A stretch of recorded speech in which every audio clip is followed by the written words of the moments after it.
And now I would like to give the floor to Anastasia Bilic, who is the head of marketing department, marketing Arnica Organic. She is the moderator of the next panel on external markets. I will give the floor to our speakers. Today we have our foreign speaker. This is Mr. Burkhard Scheier. Please, let's have Zoom on.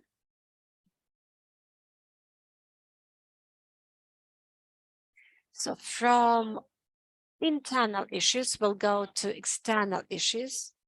And I think the panel will be very interesting for all those people who were working in the external markets and who will be working in the external markets. We'll be talking about the changes in the market, what was discussed during BioFast, so how the market is accepted, whether Ukraine is still considered to be a good supplier of organic raw material all over the world. So all these issues will be presented to us by Mr. Burkhard Scheier. We are welcoming you here, Burkhard. Burkhard is the engineer on agriculture. He is the co-founder and director of EcoCept, and this topic will be organic markets, recent developments, innovations, and figures. Burkhard, you have the floor. Thank you very much to all of you. Thank you to the organizers.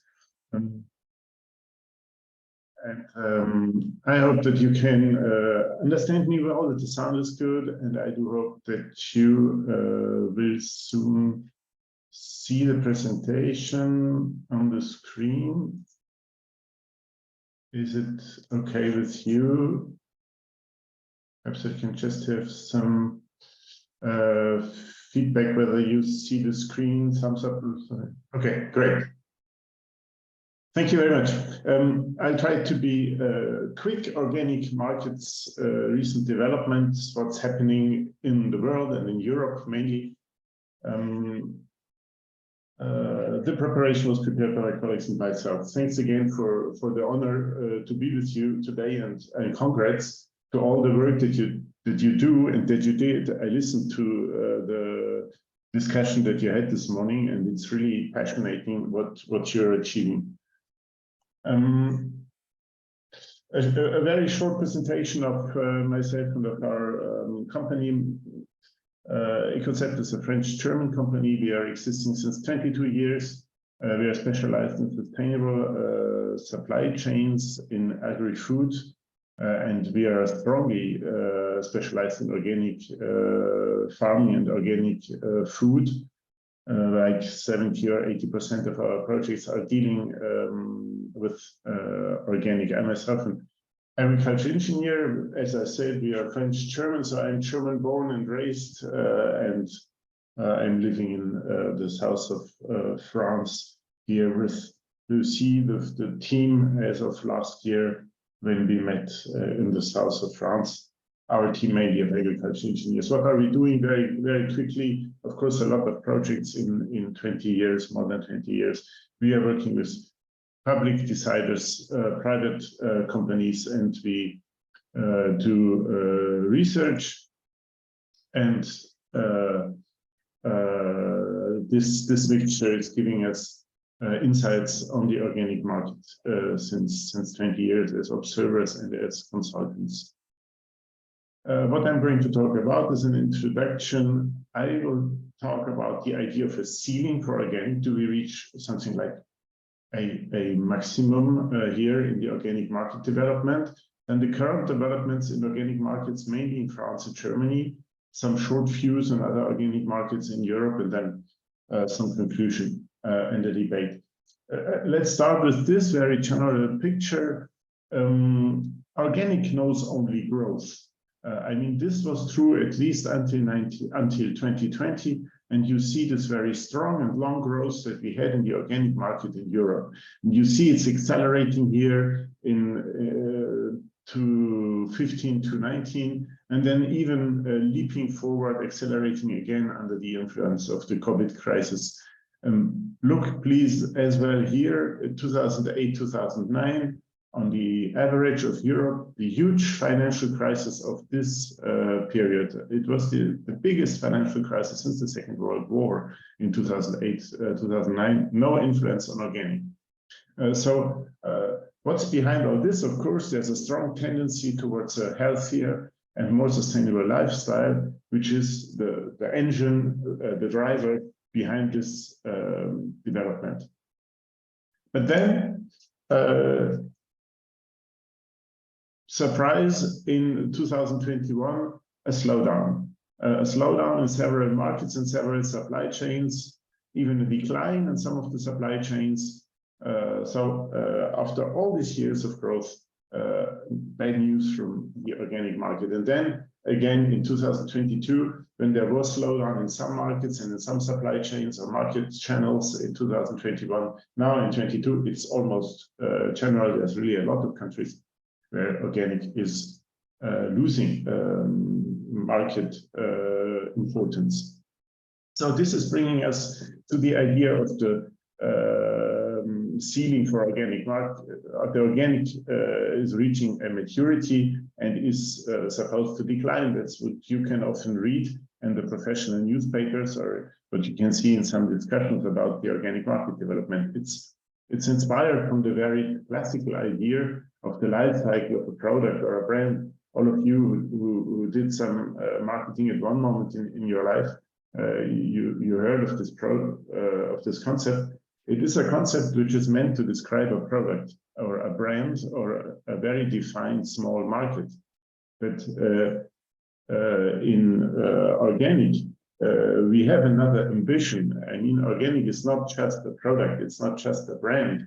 The logic of organic is transversal, and the ambition is to replace by innovation. Organic is an innovation in the food sector, a multitude of products and brands, and all of these products and brands have their own life cycle. So we can apply this scheme here on all of these different products, but not on organic as a whole.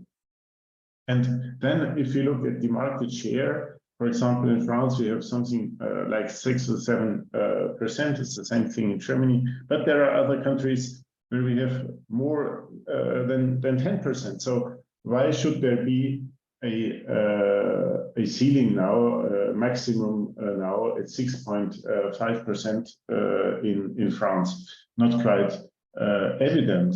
And if you look at several product markets, more specifically in different commodities, then you see that you have market share for organic milk in Denmark, which is 42%.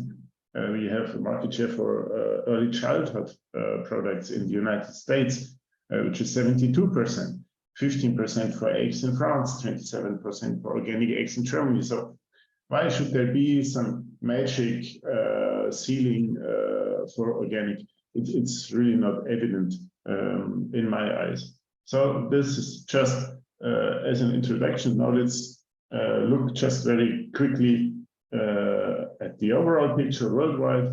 We have these huge markets, the US with the biggest market, 50 billion euro, and then France and Germany is second, third. China is already the fourth market, then comes Canada, and then back to Europe with these countries, Italy, like all around 3, 4, 2 billion euros. This is just for the general picture. And here again, you see the situation in Europe, and you see the very dynamic development during the last years, especially in France. You see this curve here in France. They had market growth of 15, 18, or 20%, and it was a huge task for all the market actors, farmers, to processors, to retailers, to handle this growth and to put all those products on the market. In 1 year, we had 25% more organic milk on the French market than the year before. That's huge, and it puts a huge stress on everybody who's working in the supply chain. So imagine those people who have always been looking on growth and that are now by surprise facing a situation of decline. So the biggest market in Europe, you have them here, France, Germany account for half of all organic products that are sold in Europe. Then come some smaller markets and the rest of Europe here. Let's go into the question what happened in 2021 and in 2022. There is the effect of the COVID crisis. During the COVID crisis, organic accelerated, as did many other products that were linked to sustainability in the wide sense of the meaning. And COVID was at first, by a lot of observers, considered as an accelerator, as a game changer in favor of sustainability.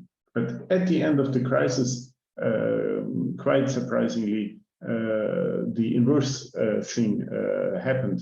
Now all the sustainable trends were rolling back, sometimes on the level of before the crisis and sometimes even beyond.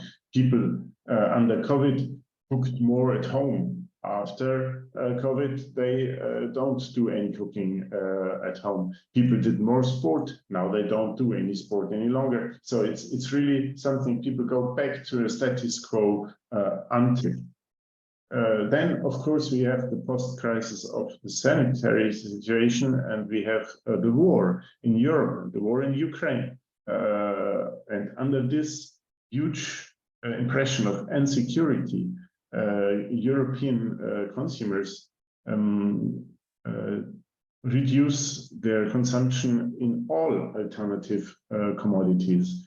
Not only organic is impacted, as well some local products are impacted. Bulk, anything that is called ecological or something like that, natural, and even vegetarian, sorry, error here. Vegetarian products are less consumed than before the crisis. Then in France, you have the special situation that there are new green labels that came up during the last years and which are cannibalizing the original organic label. Originally, we only had one organic label in France on the very left-hand side, and now we have these new green labels which are far from having the same standards, but which are cannibalizing consumer perception and purchase power. Inflation is strong, of course, some 10 to 14, 15% in France, and it's accelerating the tendency to cheap and basic products. And you see it with the distributor brands that are exploding in France at this moment. So in 2021, the organic market in France already declined by 1.3%.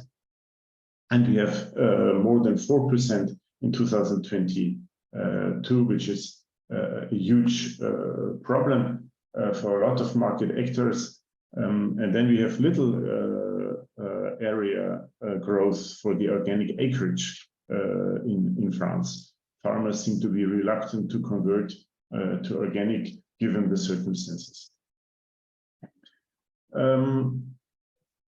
Some more details on what happened in France. So we have the situation that all market channels are losing ground in terms of organic sales, and there's only one market channel who is winning some organic sales, which is the discount.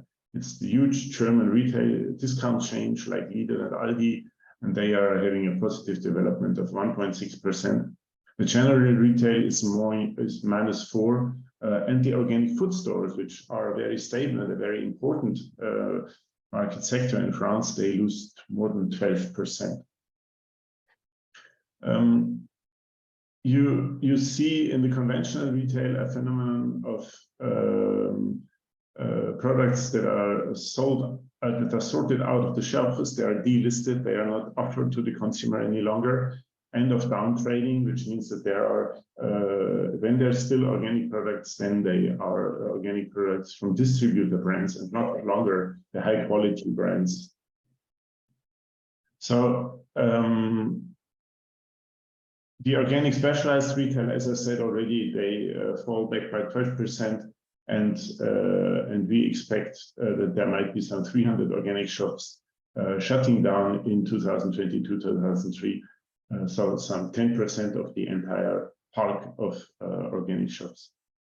Last information here, you see the offer and the demand here on this graph in supermarkets, conventional supermarkets.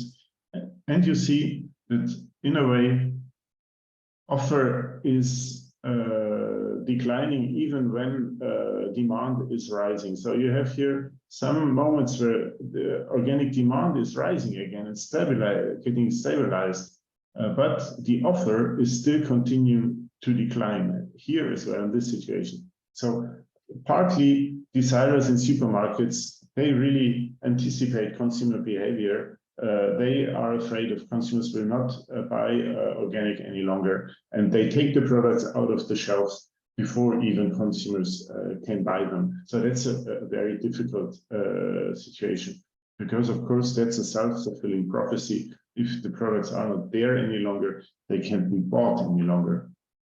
You have a problem in the motivation of the deciders in the conventional retail to do good work for organic products in France. Organic is as well in France less attractive in public debate. There is some organic bashing in the media. A lot of media are reporting negative messages about organic, which are more or less true. Every slightest doubt of some organic scandal or is really rolled out in the media and in the public discussion. There's actually nothing really happening, but they're always insisting on the doubts and always insisting on the real advantage of organic, and always doubting the ecological and other advantages of organic farming. The agriculture policy is not openly supporting organic farming any longer, so that's a very difficult situation for farmers in France, because they were guaranteed subsidies, and now sometimes they don't get them at all, or sometimes they get them very lately, and sometimes they get them 2 or 3 years later in the smaller amount. So it's really a very difficult situation for farmers who want to plan ahead. And there is a real risk of loss of attractivity in consumer perception, because some of the messages of organic farming don't get through any longer. And you see, on the other hand, despite of all this, in the supermarket, there is still the situation that organic products are regularly sold out. So consumer demand is still there, but the supermarkets don't provide enough organic products any longer. So regularly, here in the milk and here in the eggs and here in the fruit and vegetable, you have empty shelves when it comes to the organic offer. It's an absurd situation in a way. Then the organic value chains are fragilized. Egg and meat, we have a slowdown in production and disengagement of mixed actors. I mean, there are companies who sell as well organic eggs as conventional eggs, and they are reducing the offer in organic. In milk, we will have an overproduction in organic this year, probably. So organic milk will be sold as conventional. Conventional retail is retiring from development projects that were already engaged. Very, very sad situation. And there's little advertising for organic products. When before the crisis, there was always a lot of communication done for organic. Now there's more or less silence in terms of advertising. And the organic sector is trying to turn the situation around, of course, so they are very active. They try to do a better and more intensive communication. They try to do their homework. I mean, you've been talking about it as well. There's some cost cutting being done. Look for additional efficiency, look for more professionalism in marketing and supply chain organization, strengthening of regional and local supply chain. Regional and local are the major arguments at this moment for organic, and the organic food stores try to stabilize the market as best as they can, as good as they can. So now let's switch to Germany. The principle, the same situation, growth during a long time. Then here a leap forward under COVID. Before, the growth was rather small, 1-digit growth, and then we had a 2-digit growth here. and again a growth in 2021, and then a decline in 2022. So the difference between the German market and the French market is that Germany knew some crisis before, so they have the experience how to handle crisis, and they put up some mechanisms to deal with such a kind of negative development. So what happened in 21? In 21, at first, the growth effect from COVID is still lasting, 6% growth, and then in 22 we have the slowdown, and then the decline in the second half of the year. The huge inflation is impacting, of course. We have more than 20%, much stronger than in France, which means that deciders and consumers lose reference points, and prices just go crazy. I mean, if you had a reference point before, like potatoes are a cheap commodity, then at one moment potato prices skyrocketed, and consumers and deciders were lost in this situation, and prices went up and down and up again. A very confusing situation. And in this context, organic is sometimes even cheaper than conventional, but organic is still not bought. And here we have a real problem due to the organic is expensive image. Even getting good prices is not an effective argument for consumers any longer. And that's here the example of cucumbers in the German market, like 50 cents cheaper for organic, but organic is still not sold because people don't even look any longer at the price. They are in a kind of panic stricken, and they just look at the organic. They think it's expensive. They look at the detail, and they continue their purchases in the organic assortment. Organic food stores suffer a lot in Germany as well, with loss of sometimes more than 30% and 12% on the average. Discount is, as in France, the only market channel with still some growth. And what in this situation is stabilizing the organic market in Germany? So there's one huge factor and an important paradigm of the organic market in Germany, which is the cooperation between farmers' associations and the retail, be it the classical retail like Edeka or Rewe, or be it the discount like Aldi or Lidl, and these huge associations, Bioland and Naturland, they have built up since the last crisis, since the earlier crisis in the organic market, intense relationships with these retail chains. And so there's still a lot of communication and advertising done by the retail, because the retail has contracts. They have contracts to respect. They have engaged into cooperation with the organic farmers. So it's for their own sake, and it's in order to respect the contracts. They are doing a lot of good work for organic. Organic is still considered as positive and as part of the solution in the media and in public debate, at least in the overwhelming majority of what's published on this topic. There is a strong policy support on national level, and you know, in Germany there's a lot of regions which have a lot of importance in the organic domain, in the farming sector. They have their own agriculture policy, and there's still strong policy support in lots of these regions. There's as well regional organic labeling, which has some positive influence, and the organic sector is communicating actively about topics that have not been so much evoked in the past, like the climate efficiency of organic, or the safe environmental costs. No water treatment or less costly water treatment is necessary when the water comes from organic areas. So in Germany, we have still a growth of the organic acreage of some 6%.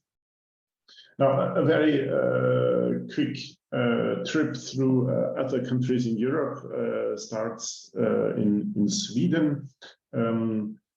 Sweden, at first, a strong growth until 2018, And then in 2018, a very strange thing happens. It's the hottest summer ever in Sweden with the forests burning. And at this moment, there's a paper that accuses organic of being not climate efficient. And this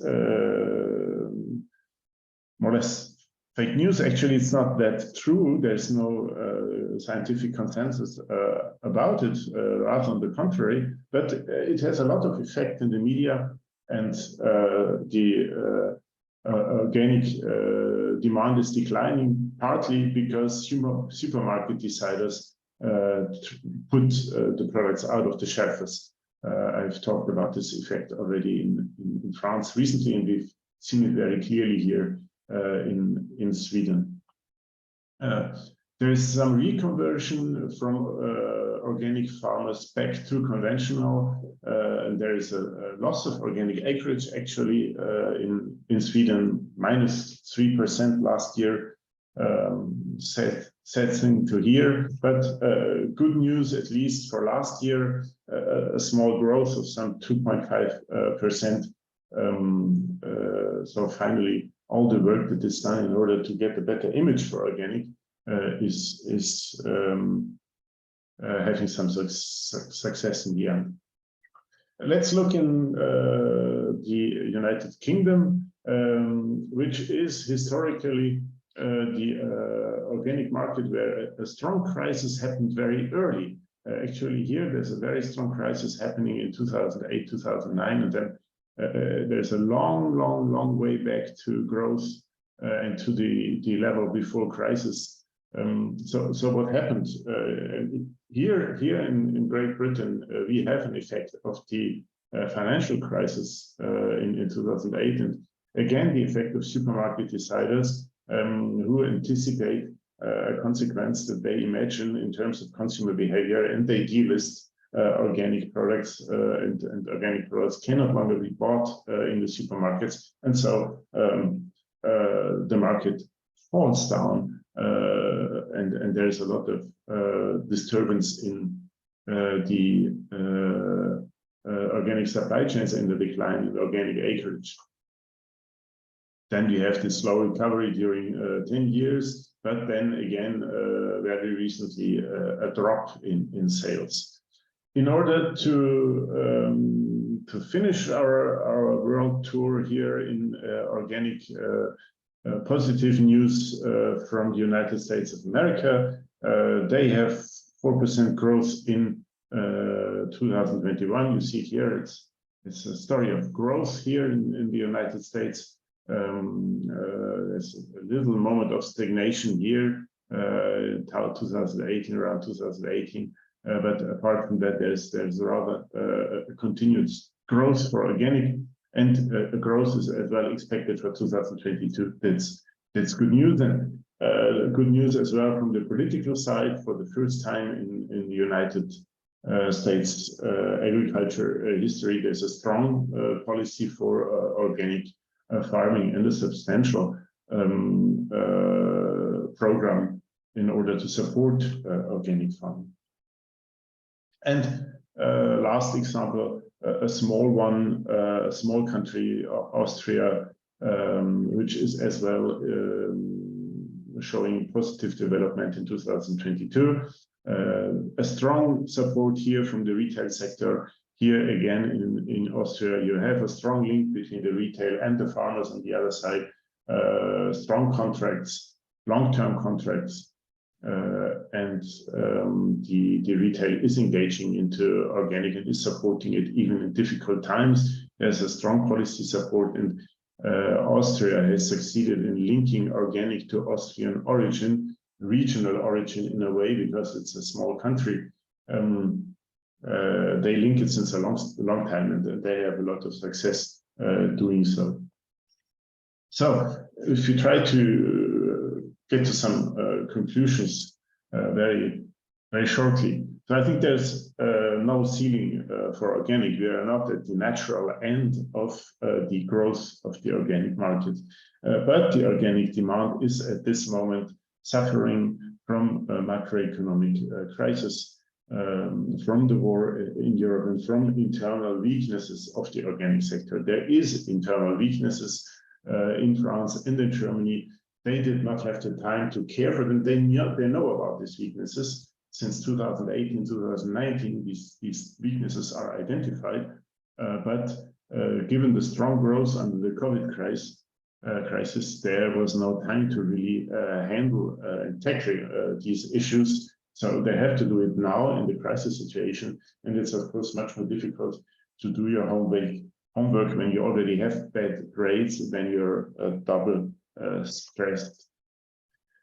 The organic surface development is less dynamic, mainly in France, where there was huge growth these last years. And in France, in Germany, it's okay. But it's not the only factor why organic production is slowing down as well. We have in Central Europe a drought which lasted all winter. In France, it's spectacular, the loss of water that we are suffering. So the organic production will be lower, most probably, and significantly lower, most probably in 2023, due to this reason here alone. So we are probably not facing huge oversupply on organic markets. Concerning import opportunities, the demand for commodities for human consumption is likely to be stable,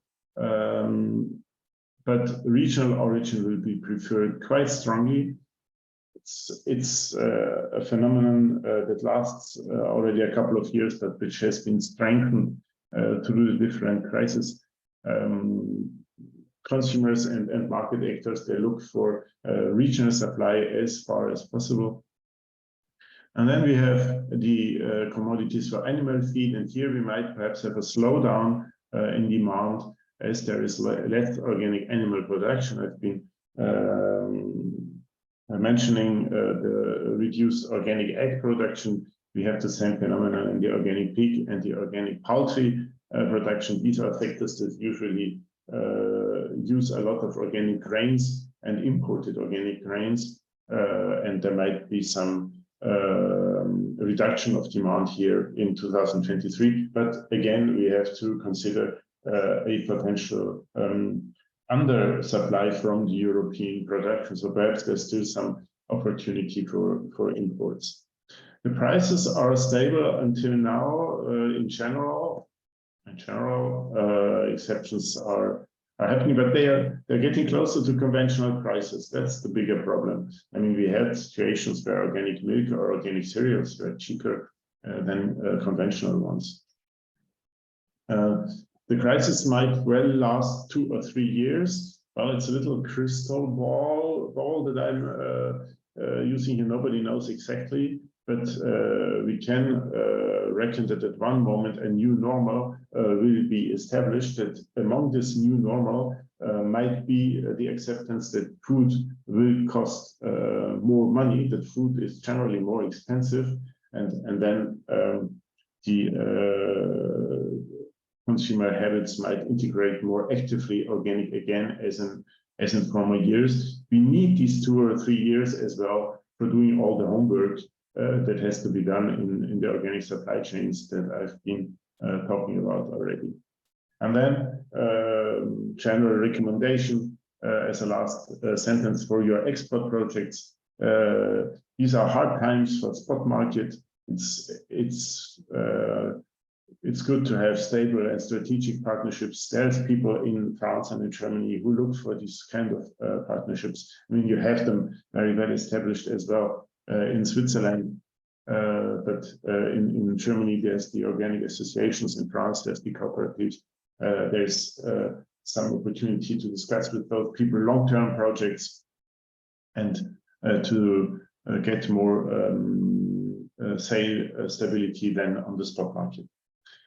Thank you very much for your attention, and I'm yours for your questions and for the debate. Thanks again.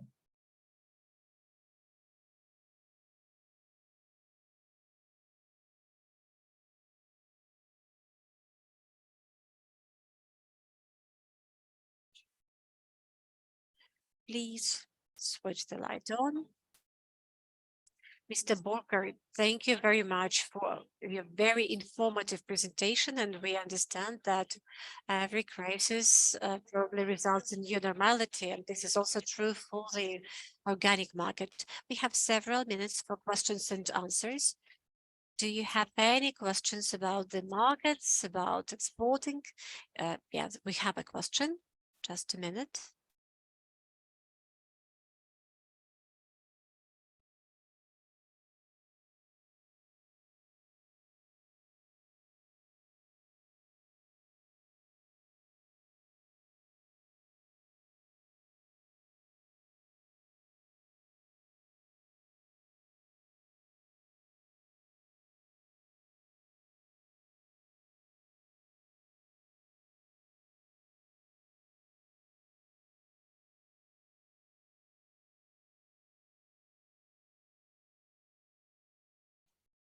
I think it's a difficult moment for a real new player.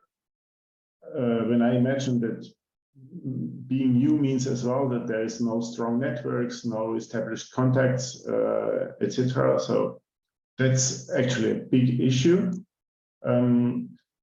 Usually in the organic market, in the past, there was always a place for something which was really new. There's something which is paradigmatically new, which brings something interesting and a real diversification into the market. Then there's always a chance, then there's always an opportunity. But at this moment, I think you have to choose very, very carefully your marketing partners. Look very precisely at the niche where you want to place your products. You have to go there very strategically by selecting your sales partners. Without knowing the products, I'm sorry, I won't be able to be more specific, but perhaps we can discuss further. I'm at your disposal for that. I'm happy to see you all in the room. I'm seeing the room now. Good to see you. There's a lot of you.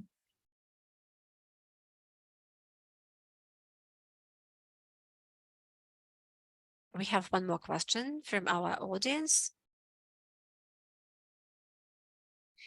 Good afternoon. I have the following question. What can help Ukrainian organic product become closer on the shelf to the European consumer? For example, if we consider the German market, as far as I understand that, we may call it the marketing tool Naturland. You have demonstrated it in your presentation. So Naturland and Bioland offer the producers to get their certificates, and they explain it that owing to this certification, you can be much more saleable on the shelf in Germany. So it means your products will be sold much better. So it will help you create demand for your product in Germany. Is it true? And probably there are some programs that will enable our producers of value-added products, I'm talking about packaged consumer products, introduce themselves in the European Union, and particularly in such country as Germany. Thank you. Thank you very much. Thank you very much for the question. Very interesting. A very clear question. Yes, co-labeling with Naturland or Bioland or Demeter, or I mean, there are several more. There are 16 associations and 16 labels in Germany. There's a lot of choice, but working with these people is enhancing your chances. I think that's for sure.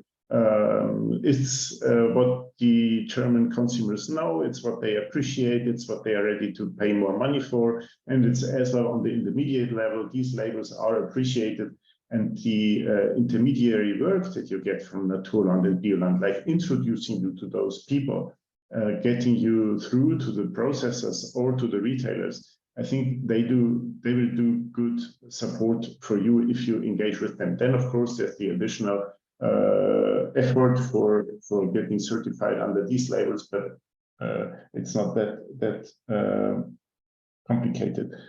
So far for bulk products or for commodities, When it comes to brands or to packaged products, I think as soon as your product is original, as soon as it is really a specialty, and as soon as it has character,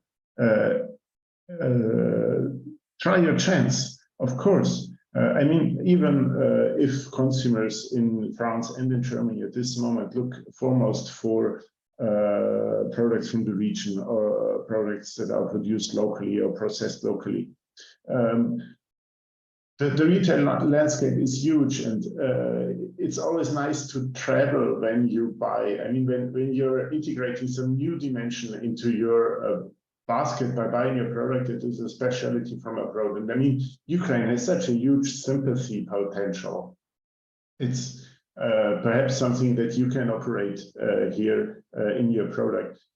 Besides the fact that it should, of course, be really original and of top quality. I mean, it's not really worthwhile to produce the 36th or 57th organic spaghetti for the German market. But I think for sure you have some products that are more that have more character and which are more individualistic.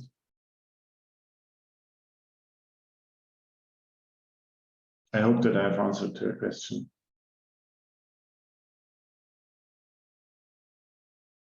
Do we have some other questions from the room? No, but I have a clarifying question. Talking about organic statistics in Germany, you have mentioned that the sales have dropped and the demand has dropped, but you were talking about co-label. The demand for this is growing. So should we consider this organic statistics in two areas, organic as such, and additionally, we should talk about this value of co-labels, Naturland and Bayerland. So what is true about the market? Is it still growing or is it dropping? Oh, it's dropping, but the drop is slower for all that is Naturland and Bioland. So you still, and as soon as Naturland and Bioland are sold in the discount at Lidl or Aldi, then there is still some growth. But when I said there's better marketing chances and that there's a better readiness of consumers to pay money for organic when there's Naturland or Bioland label on it, then I was stressing this general picture. At this moment, the overall market is dropping down, but these organic plus labels like Naturland or Bioland are performing better than the average.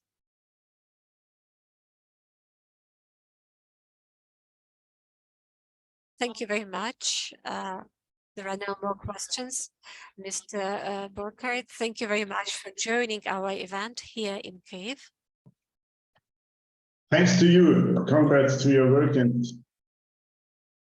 thank you for sharing the trends, though they are not very optimistic, and please give some recommendation to the organic producers from Ukraine. So what will be your final recommendation to organic producers from Ukraine? Your wish, probably an important wish for Ukrainian exporters, for Ukrainian producers. Yeah, I think the short-term recommendation is to make a bad joke, don't panic, keep organic, continue on your way, revise perhaps your contracts if that's necessary. Perhaps there is some opportunity in talking about prices, about quantities, given the today's situation. And then try to, as much as you can, try to get into partnerships on the long term in a more strategic way, like for example in the grain sector. If you start to discuss with French cooperatives, and until now, I don't know what exactly the marketing practices were in your case, but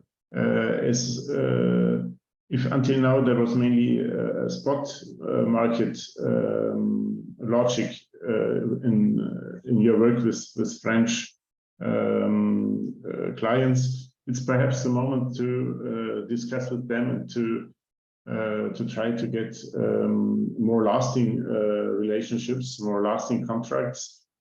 Try as well to understand which are precisely the products that are lacking on their market. There's sometimes there's need for organic soy when there's little harvest in France, or special organic qualities as well. Try to differentiate the qualities.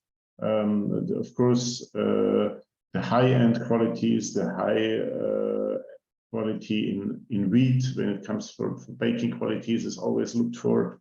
But I think you can be complementary to what they can do locally, what they can do on national level.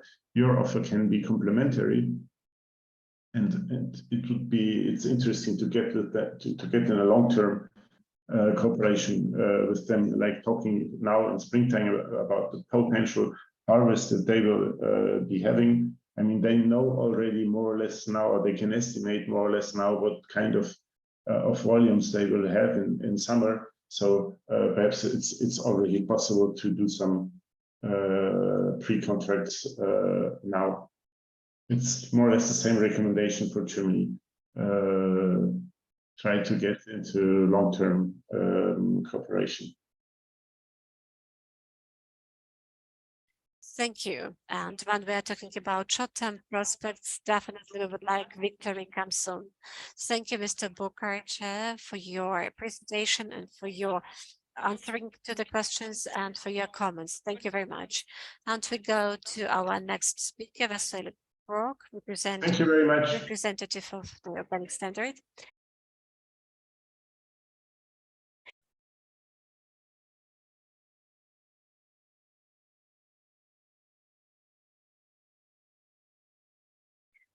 Please, those who are interested, stay with us.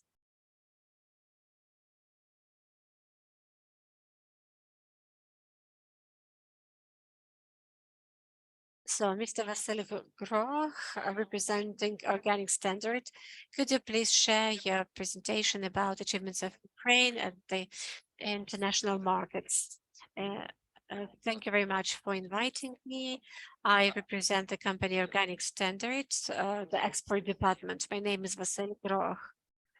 And after this not very optimistic news about the condition of the organic market and about the export statistics, I will give you some positive information.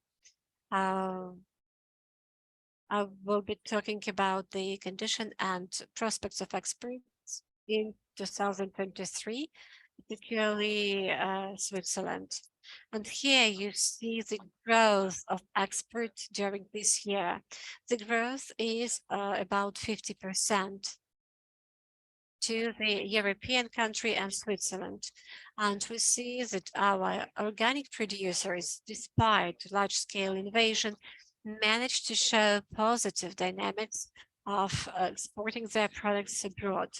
In comparison with 2022, we see how powerful, how intensive supplies were during the first 2 months. This actually was 30% for the year 2022. Then we have 2 months of the so-called indefinite period, because nobody knew what would happen, but probably something was known to our organic producers, and we are very grateful for this.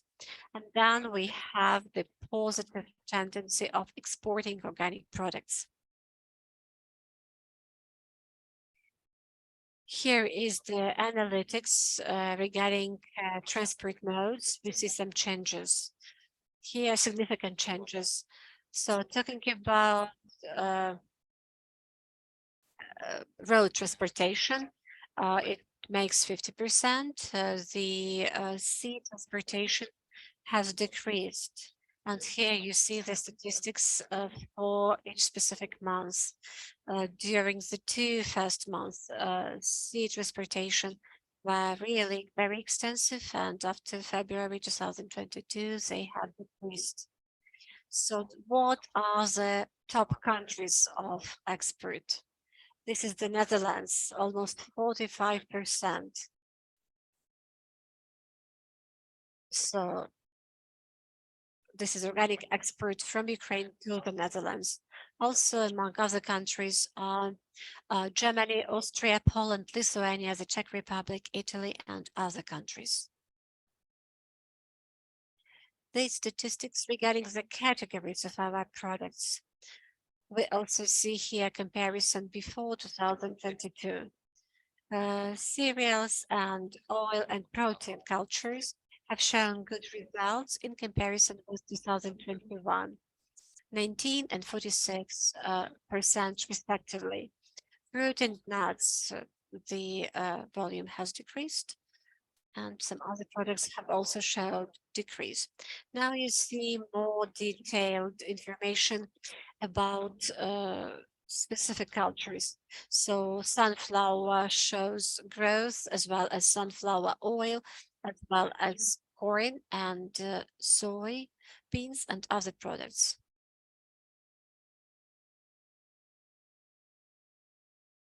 And I have taken the first month for the previous 3 years, and I have taken the year 2023 January, and we see that we have already have good results for 2023 for the first month of 2023, and I hope that the export of organic products from Ukraine will be successful and will be positive. And definitely, this is the accomplishment of our organic producers, who, despite all the obstacles and difficulties, continue bringing our victory closer. And irrespective of the risks they face, we see practically every day that there are some tragedies on the field during the sowing period. But despite all these risks, the organic producers continue their work, and we really should be grateful to them for this. This is brief overview from me. Thank you for your attention, and I'm ready to answer your questions.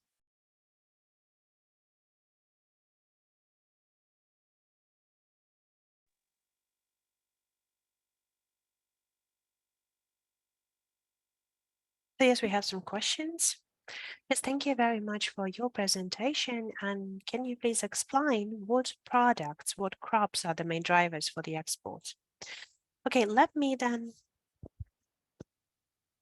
get back to the presentation. You might see that sunflower that has been mostly sold in the domestic market in the previous years, and then later on we've used it for the oil productions and the leftover production. So you can see that there is a growth in sunflower for almost 200%.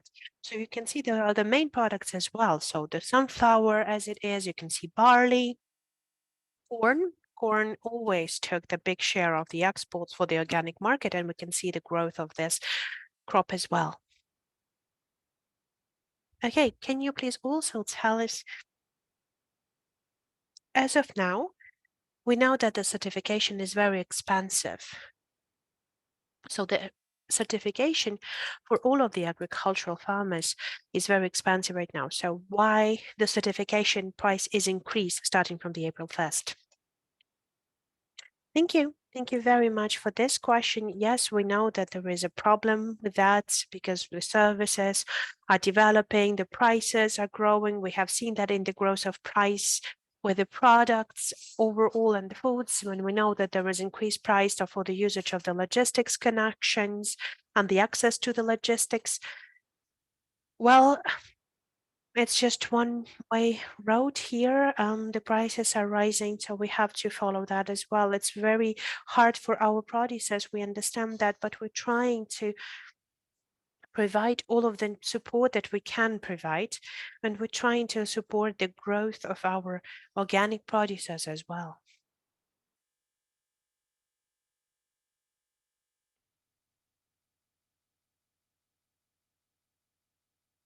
And so we have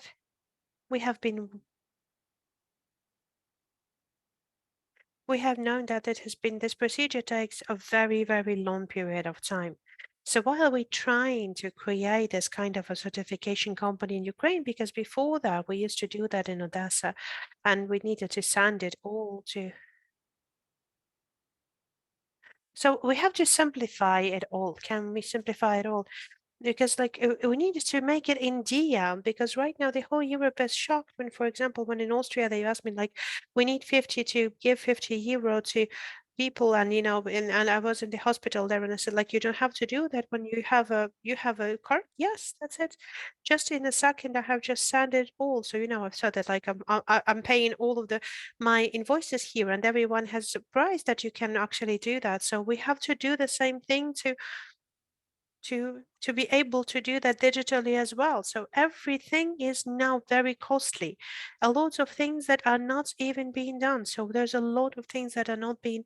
I don't know what's the situations with the other organizations, but all of my storages that are already full.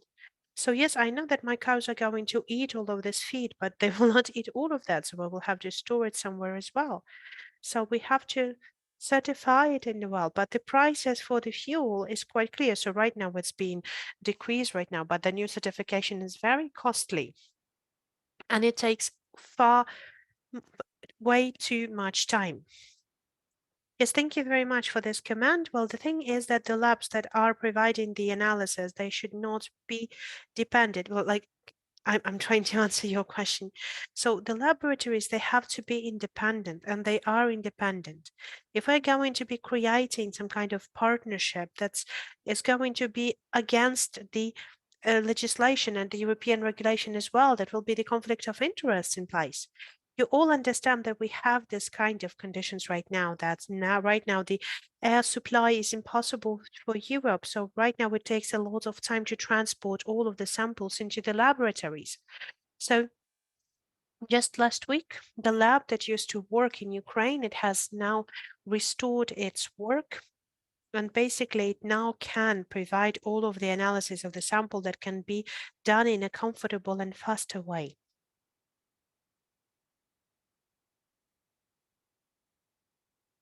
Yes, and I know that my colleagues is also telling me that there are some challenges. And we're trying to find the solutions of those challenges as well. But even before that, we had the need of the paper certificates for the experts. But this problem is not relevant anymore from the 1st of July this year. We can sign it up with an e-signature, and we can sign the certificates in a very fast pace. And I think that our exporters, they can also confirm that. And so there's no need to send the paper documents already. So yes, so there is just like one small step for us. Yes, but maybe there can be some integrations with DBS, with the sample analysis. No, speaking about the paperwork, speaking about the documentation that is needed to be provided. No? Well, we're going to listen to all of the offers that can be provided by our operators, and we will be happy to work on increasing the effectiveness of our joint work. Yes, I want you to add up to what Vasil has said. Organic Standard, it's one of the first certifying organization has received the e-signature. So, all of the exporters, we understand that. We know that before that, you need to have this export certificate. You need to have it when you're crossing the border, you need to provide it. Then when we had the full-scale aggression, then there was a permission for us. And Serhiy Holoshavsky has also participated in this really actively, whether we have received a permission to use the scanned copy, and we're the first certification body that has received the e-signature already. So we're moving towards DIA, that's for sure. Can I also have a question? Can you please tell us a couple of words for the producers, for the nut producers? So what kind of markets should we take a look when we're speaking about nuts? Yes, the nuts have not been included into the main products, but I think that it's going to be number 11 in this export list. So the export is highly needed in this direction. And the big markets, for example, the Netherlands, um, will have the biggest exports on this unit, on this article, on this crop. But if we can take a look at the statistics, we can discuss it during lunch and we can consult you on these issues. Well, just last week, we have met the representatives of the associations of the nuts producers of Ukraine, and there's a lot of questions that we have as well, and they have a lot of questions too. They want to increase their production and processing, and if you are interested in that, you can come up to me, and we're going to give you a lot of information. So, and yes, the final question from the audience, please. Hello? Can you please also tell us, from what I have understood, that you have given us the statistics data on the export of the raw commodities or the processed products for the further on processing. But speaking about the final products that are already packed, do you have the statistics on those types of products? Can you comment it as well? This is the first part of the question. The second part of the question. For you, as a national certifying body, do you have any joint programs to for example, the same institutions like Biosios, or do you work with Eurobio or with the other programs in the US? So do you have any kind of a joint programs so that they will help the producers of the final products to export more and to help us to collaborate with, for example, the retail chains? Yes, thank you. On the packed goods, yes, we do have on the final packed goods, but we don't have a lot of scale of importing these products, exporting these products to Europe. And for example, we can outline the organic milk. For example, they've started their exports to the milked products. They're already packed, ready-made products to Europe. It's a very good example. We need to check it as well. But I think that we also have the statistics to the snacks. The figures are not that high, so that is why we haven't represented it in the statistics. The second question about the certification and projects. Well, do you mean like, do we provide the certification on this standards? No, we have this, we understand, but do you have a joint programs that give the opportunities for the producers to export the products that have been certified with your certificate, other certificates? Do you have like the impact tools for these countries, the one that help to promote the imports? Unfortunately, I cannot answer this question. So basically, you see my colleagues in front of you. They're also representative of a company. Maybe they know more, but I don't have this information if we have this joint project. Hello, Olena Mandzuk, Organic Standards. We can talk about it later on as well. Personally, we don't have direct programs with our partners or associations because we are an inspecting body. We're controlling the producers. So we are engaged information-wise, we're providing the information, but we're not responsible for the development and market access programs. So all of the other programs that we're communicating with, from what I know, our clients, they have been the participants of the IPD and IBO programs. So they are the one that are helping out to get your products exported to the other markets. So we can talk and we can provide them their contacts, and you can contact with those projects and programs directly, the one that are specifically working for improving the market access and export capabilities. Because I think that Olga Gwozdova is going to tell us more about those programs. We're really grateful to our speakers from Organic Standards and all of the people who've helped with the answers. Thank you very much for all the questions and all the comments. Thank you. Thank you. Olga, please, I would like to invite you to take the floor. And we have the representatives from the Office of the Development of Entrepreneurial Activities and Exports is going to present the dashboard on the interactive information on the exports of organic product in Ukraine. Maybe you can tell us about the support programs. Yes, thank you very much for this invitation. And yes, I have an exclusive information for you today with our partners. This is about what that our colleagues have said about the statistics, but the statistic that is available for everyone, the statistics that is interactive for everyone. And I do hope in a very good way, we have prepared this dashboard that's not public yet. So the part of the exclusivity is that you're going to be the first to see that, and I would like to ask you not to share it, this dashboard straight away. We are publicly going to be announcing this dashboard next week. So it will be publicly announced next week, but you will have this opportunity to test out this dashboard now, and you can give us your feedback. We'll be happy to make it better because basically this is the first version that we have. I do hope that most of you have already known about us, and I do hope that some of you have already been the clients of our office already. We used to be known as the Export Promotion Office before. There was the organization that has been created in 2016, and there's a project office, a project team that is highly motivated and really motivated to support the small and middle business and big businesses to go to the international market and to promote Ukrainian products and to offer Ukrainian products all over the world. In 2018, we have become the state institutions because we have shown to the ministry that we are an important part for the businesses. And in 2021, we have been provided with the India Business Project together with the Ministry of the Digital Transformation. So if you'll have any ideas of how we can develop the business furthermore, we'll be really grateful for that. So all of the projects that we've had, they have been included into the exporting portal, the export.go.ua. So this is the main portal for the export and businesses. If you haven't signed up to that yet, I would recommend you to do that. We're doing our weekly digest with all of the programs for the entrepreneurial support inside of Ukraine and supporting the exporters. So those are the state-owned programs, the one that has been mentioned before, and the donors programs as well. So those are the two portals from Export Go UA and Dia Business. We're trying to cover everything that is important and useful for the businesses. So please sign up to our newsletters and you will have all of the most relevant news. Organic sector was one of the priority sectors for us, and we have outlined the national exports strategies. And unfortunately, this program has already ended, but we're waiting for this new strategy for the exports. But for ourselves, we have outlined the organic sector as one of the priorities. We have been actively organizing together with our partners the participation for our producers in the fairs. We are creating the analytical reports on the external markets as well. Except from what has been said before, we're also working with a lot of the educational programs. And in May or June, we're going to be launching the new programs for the broader sectors.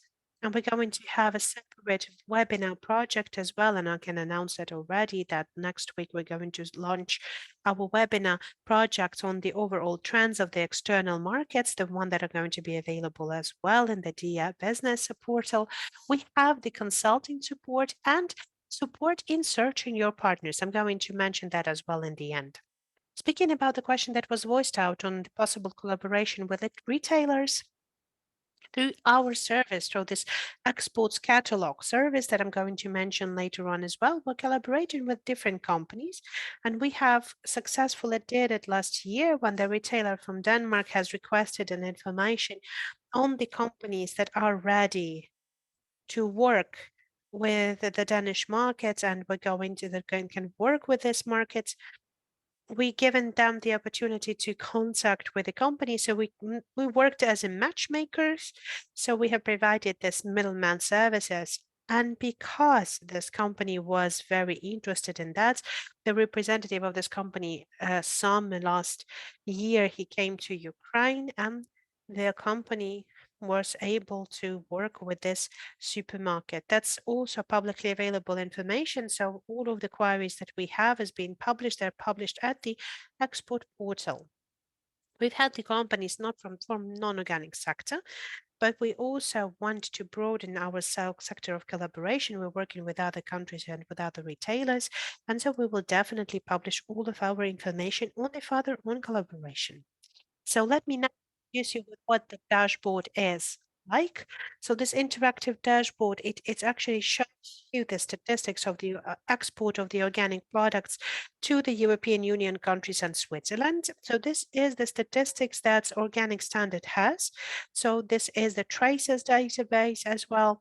So the dashboard has been developed together with the Organic Standard and with the support of the Switzerland for the programs for the creation of the trade in with a higher VAT, and together with Switzerland, together with the Swiss Confederation. So the dashboard is just in the test mode. There is 4 pages.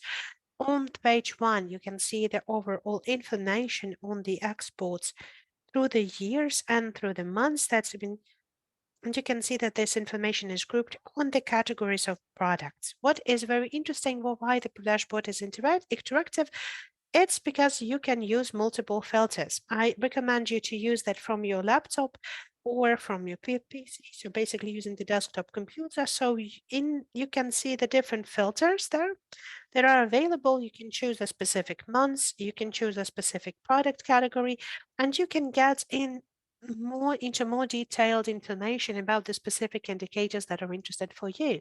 And the dashboard will change correspondingly.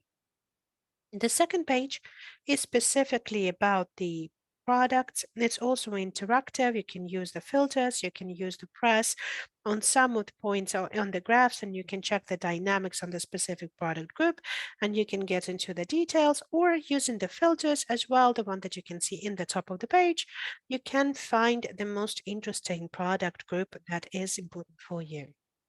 The next page is the transportation types. We also provide the information on the dynamics for year 2021, and we have information with a division of the product groups country-wise. And also there is the opportunity for the interactive work with this page. And in the end, of course, we're talking about the partnering country. What's interesting here, according to this database, we have the information not only about the specific delivery country, the final client country, but also about information about the importing country. For example, the Netherlands, that's an example, and you can see that the Netherlands is the target country, but you can see that it's being transported from Germany, Lithuania, and other countries. So you can trace all of this information as well. And in the top, you can choose the different countries, the different filters, and you can check the specific information on specific country.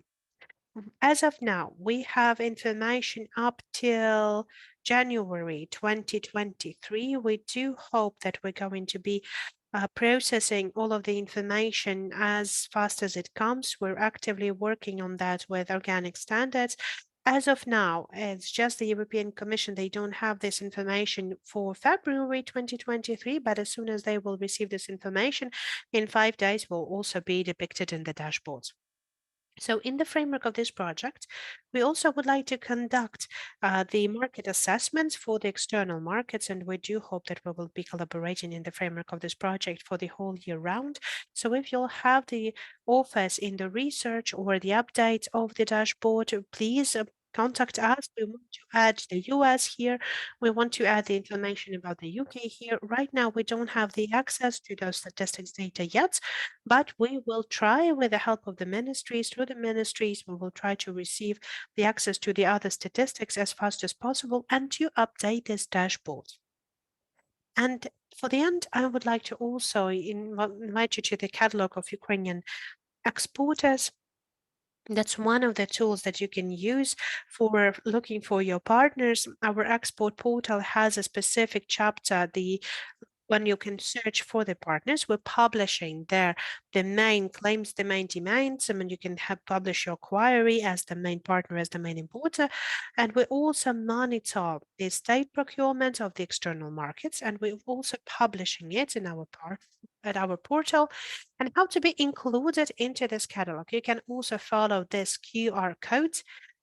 As of now, of course, we have some of the criteria of how do we choose the companies for this catalog, but basically the most important thing is to have the English version of your website or the page for the importers to be able to find some information about you.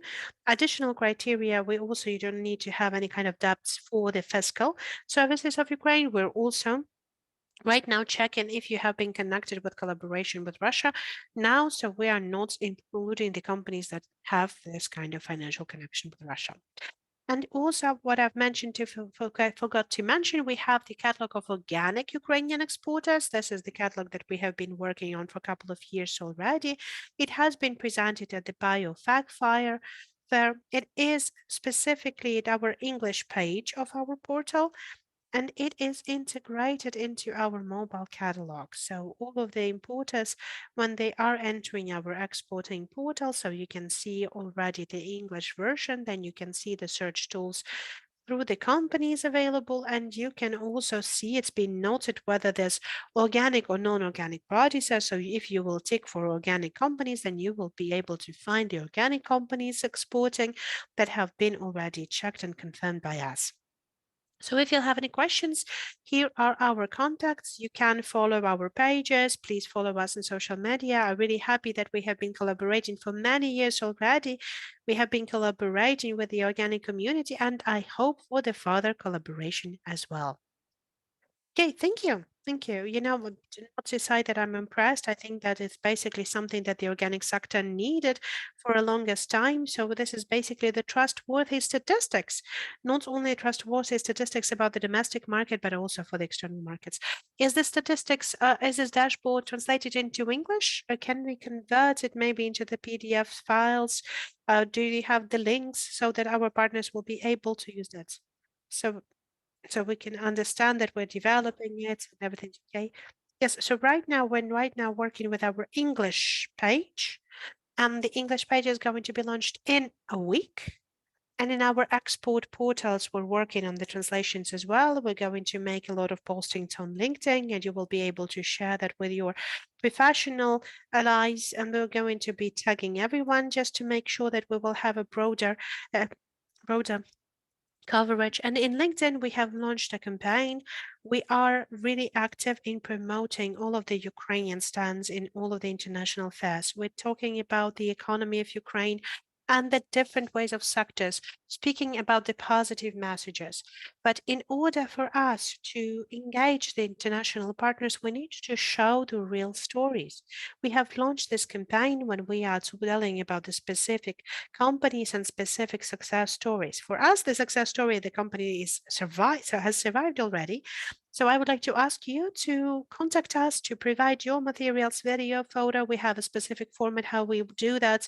That's very important for us because your private stories, when, for example, when we have the photo of your employees, when we have quotes from your heads of how you take how you've been throughout all of this time, this is something that really people really care for. And this is something that is interesting for the international partners when they are asking us as well, can we trust this company?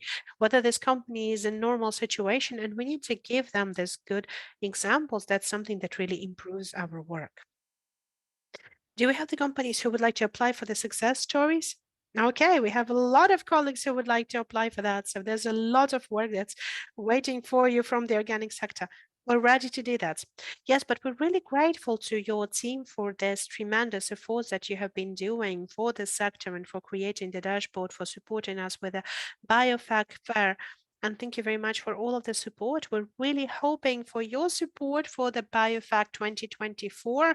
We hope that Ukraine will have even a bigger representation there, that we will even have a big stand. But if we'll have questions from the audience. So by the way, while you're carrying the microphone, I just wanted to say that the BioFac Fair has been the most recent BioFac. It was the biggest national stand, a Ukrainian national stand among all of the fairs, actually.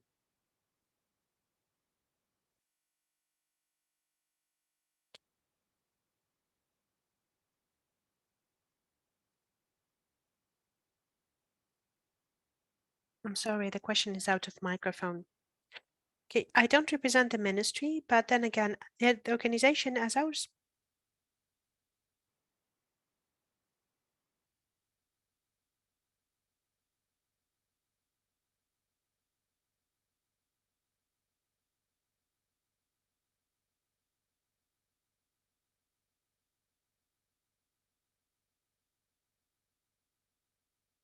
Unfortunately, without the microphone, it's inaudible.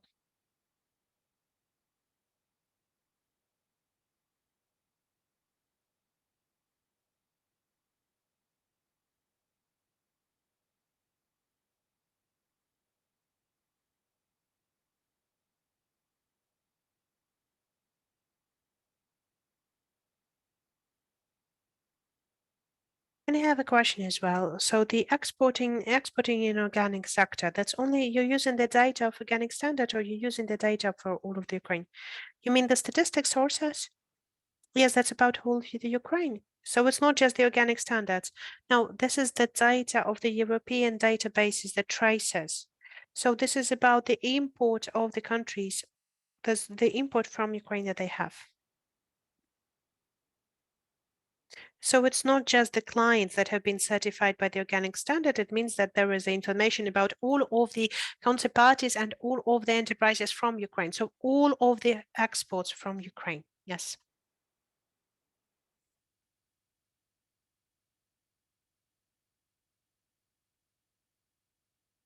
So yes, we can be moving on. I think that we don't have questions from the audience. Let us now switch to the next round. We're going to have the panel discussion, and I would like to ask our panelists to take their seats.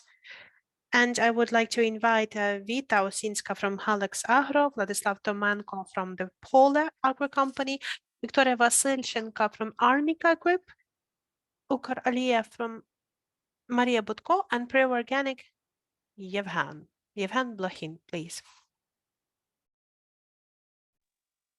So we're pleased to welcome you, and there's a lot of questions that I wanted actually to pose, but if we're going to have the questions from the audience, then I would like just to inform you that those are the people who actually created the statistics, responsible for the statistics and responsible for this plus 13% that we've had before.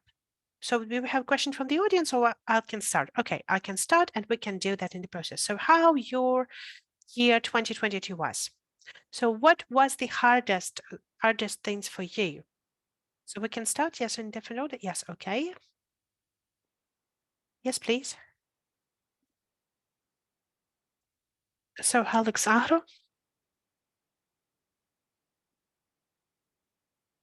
So we are a successful enterprise. We are the vertically integrated successful enterprise, and our company includes organic milk, the AgriWest Group. We are responsible for, we are also working with cattle and working with planting. I wanted just to start with saying that year 2022 was really complicated for all of the people in the agricultural sector of Ukraine, and especially for the organic sector. We've had a lot of issues and a lot of challenges that have been resolved.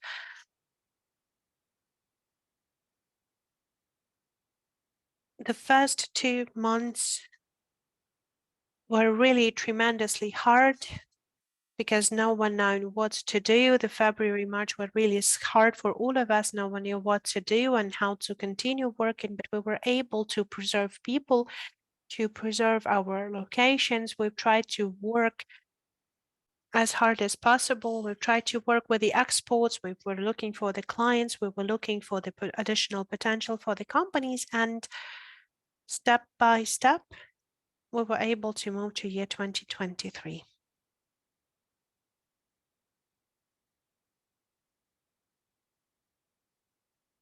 And overall, we can say that during these harsh times, the collective of our enterprise was able to preserve our main capacities. We were also able to preserve the levels of production for both in the cattle and the planting production. We were also able to preserve our contacts both domestically and abroad. We have continued our salaries payment. We have paid for more than 30 million of taxes. And there was very important and incredibly important support with the help of the armed forces of Ukraine. So can I continue with that? Yes, so my name is Vladislav Tomanko. I represent the Pole Agro Company from Cherkasy city. We are working with cereals. We have received the organic standard certificate in 2020, and we have started the providing to the European markets as well. We're now working with the European market, with the Northern American markets, and we have started in 3 years ago.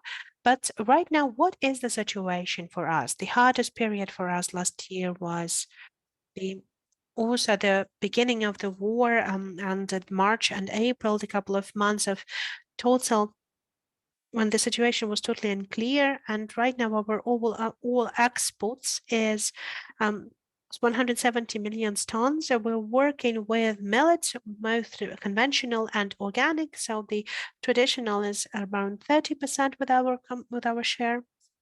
What we've had as the main challenges, first of all, the logistics challenges, because our logistics expenses have increased almost in two. That is something that has impacted us tremendously because we had a long-term contact with our producers as well. And basically that is something that has impacted our income as well. The war hasn't influenced us to that extent much because we were following our main obligations according to the contracts. And overall, we're seeing the improvement of the situation up till the end of the year. So right now we have seen that the transportation prices have stabilized. But when we're talking about the expenses on the logistics, it's still in place. We had a lot of programs with containers, and so we have been exporting around 40% of our main scopes through the sea. But right now, this percentage has decreased up to 15%. So right now, there's only 15%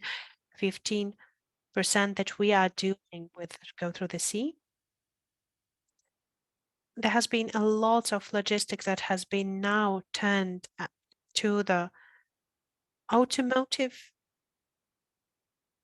transportation. There are some countries that could only be working through the sea transportation, so we're trying to work with that as well, but the situation is overall complex because there's the lack of the containers in Ukraine, the overall state with those containers. We're using the ports of Gdansk in Poland, of Constanta in Romania. We're trying to engage and invite the international distributors as well. We have our representatives in Poland. We have our warehouse and storages in Poland.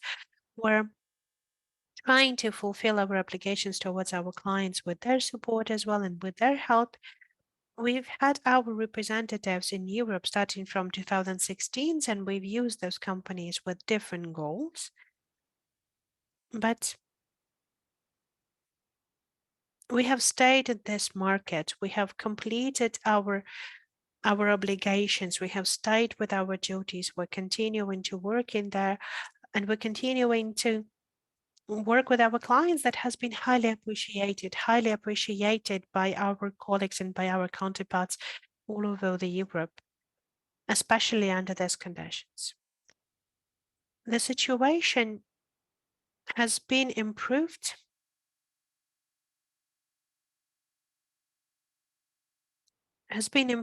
By the free trade zone. Okay, not the free trade, but the zero fee, customs fee, and it's actually meant that before that, the European Union has provided the quotas for us, but then the quotas did not last for a longer period of time. It was around the 3 months when the quotas have been already expired. But right now in June, we have introduced a zero fee policy, and we've now had this opportunity to export our products to Europe, and the final customers, they didn't pay 130 euro, the customs fee per ton. That's something that really helped us to be competitive and to be presented with our product in the European market as well. So this has been active till June this year, and we hope that it's going to be continued as well in the not just in the countries of the European Union as well. We understand that this is something that is going to help us to keep on working overall. This was one of the factors that really helped us to stabilize the situation and to save some money with the transportation expenses. Also, this time there is a different dynamics that we see in the organic market overall. The market hasn't responded. The demand the demand decreases, we know that in our example, then there's 15% of growth of our prices, of increase of prices that we have seen in our products. And if it's going to be the higher increase, then the market is not going to be responding to that. If we're speaking about the conventional business of cereals and millets, then the prices might increase to over 25%, and that the market is more sustainable. It's going to continue in working and preserving. But in organic businesses, there is the specifics that the product cannot grow in price really hardly. So there's a lot of factors that impact the price growth, but the organic products cannot boast the stability in the market. So we need to find this balance between the prices for the farmers, for the prices for the processing, and to work on the margin as well. So the margin has decreased strongly. And I don't know if we're going to have some further on questions on perspective later on. Yes.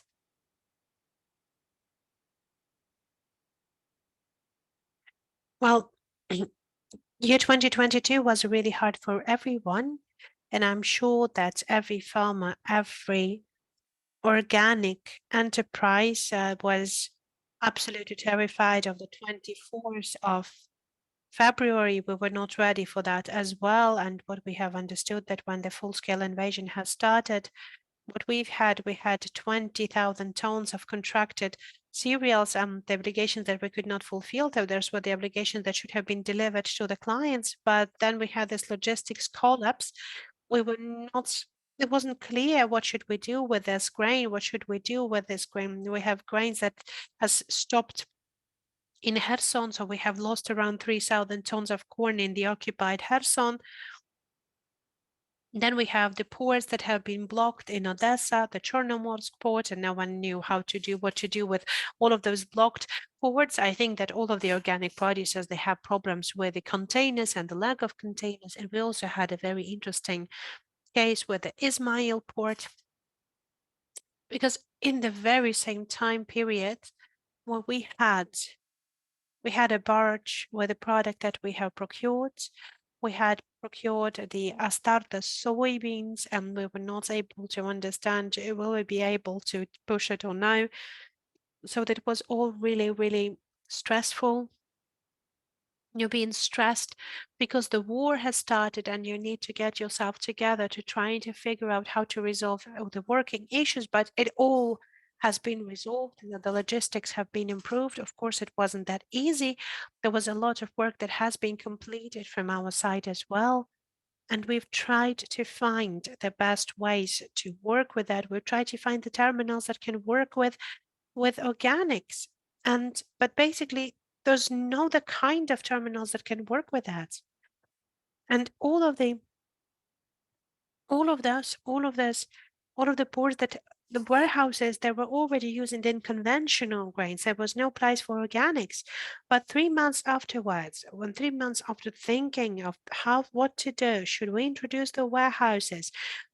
Should we look for additional ways to find our warehouses, organic warehouses? 3 months of that work, of search work, has given us the 2 partners in Slovakia and in Poland who are helping us with our cargoes, with our products, who are helping us to serve our organic products.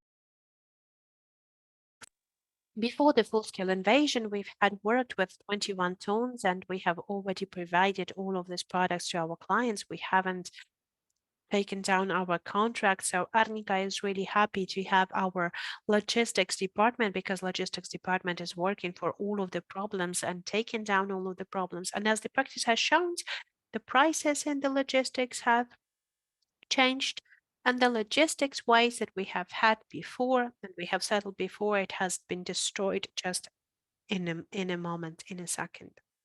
What do we have right now? It's very good that we have our warehouses that have already been fully delivered. So we have some opportunity to help our partners in Ukraine as well, because we now have already established the main delivery chains, and now we can work with all of the regions. We're not only working about us, we're also working about the overall organic products. So we have our all products sold and contracted already, and if some people had some of the leftovers, we'll be happy to help as well. And I think we will speak about the plans later on, right? Right.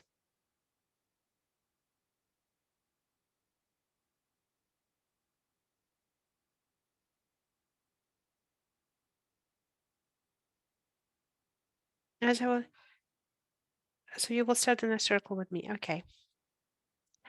So I represent the Ukor Olia company. So we have the main two direction of our businesses. We're talking about the processing of non-organic sunflower and the organic sunflower processing as well. Our story, when how we got into this organic world, it started in 2017. So we have started to work with our organic products. We're working for 6 years already. And it used to be a very important step for all of us, for our company to get into this direction. It was the thought, the dream of the owners of our company, and we have worked on implementing this idea as fast as possible. And this year hasn't been like a very hard for us, but yes, we've had a very tremendous demand for oil at some point of time, and you can remember what was that. There was lots of demand on that.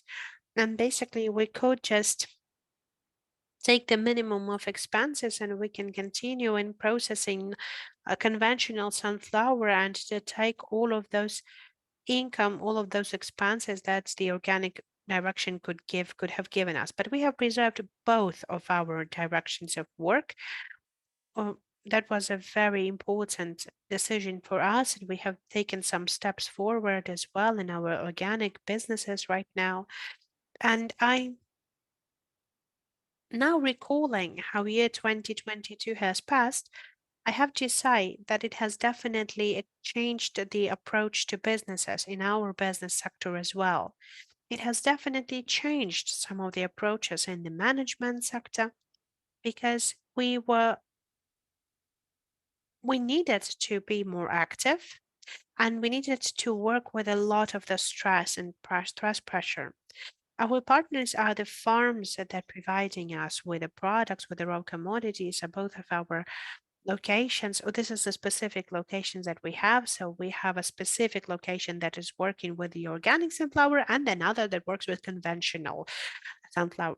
They're working in Poltava region. It's not that away from the front line and from the contact line. That's not really far away from the contact line in Kharkiv region.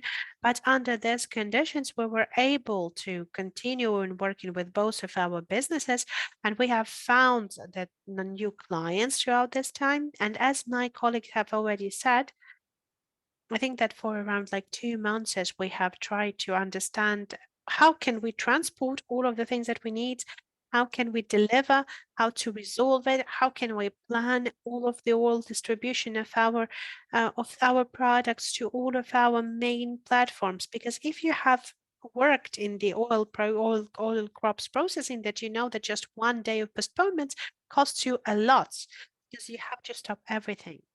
So that is a very expensive option just to stop your production because of war. So we tried to get all of our efforts together and we continued working. We started our work 4 weeks after the full-scale invasion has started.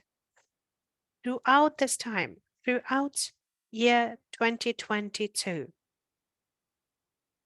we have also went to creating our representative company in the European Union. That is a very important step for us because we're trying to continue our development as the project. And what is important, we were able to preserve our organic clients, the clients that have been procuring our products, and we have received some new clients as well.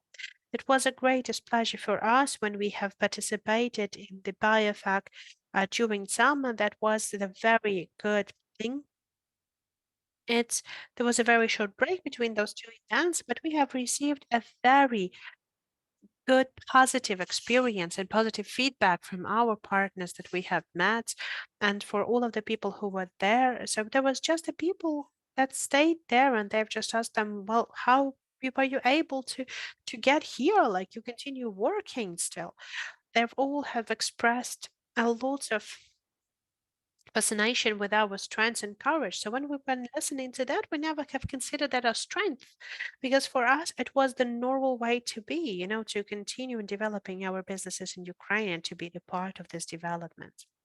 The one thing that I wanted to say as well, that we've kept all of our projects, and a very hard project that our colleagues has presented as well. We have spoken about the organic brands. Unfortunately, we're not being presented there, but we have the brand with organic oil, the Good Organic. We have continued working with this project as well, and we have some plans of how these projects can be developed in the exporting market as well. So we survived, and that's very good. Hello, dear colleagues. My name is Yevhen Blokhin, the program from Himasa today, Ltd. I think maybe you might know our company better because we have had our trademark, the Pro Organica. So, to be the last is also very positive because you know that you're going to recall a lot of information that you would like to share. You have some time to get yourself prepared. So on the 23rd of February in 2022, I just want to recall how it was for our company. And we are located in Makariv district, the Rozhev village. It's a Kiev region. For this very day, we have we started to we had the exporting declaration for our cars to be exported, and we were not able to provide the phytosanitary certificates. And unfortunately, our car has been stopped, and there was a really bad situation for us. And of course, we were able to resolve the situation later on. We have preserved all of our products there in our warehouse up to April. And they have stated up to April. We were able to deliver only in April later on. So that was a big challenge for our team. What I wanted to say, what were we able to do throughout this year? So what we have gained.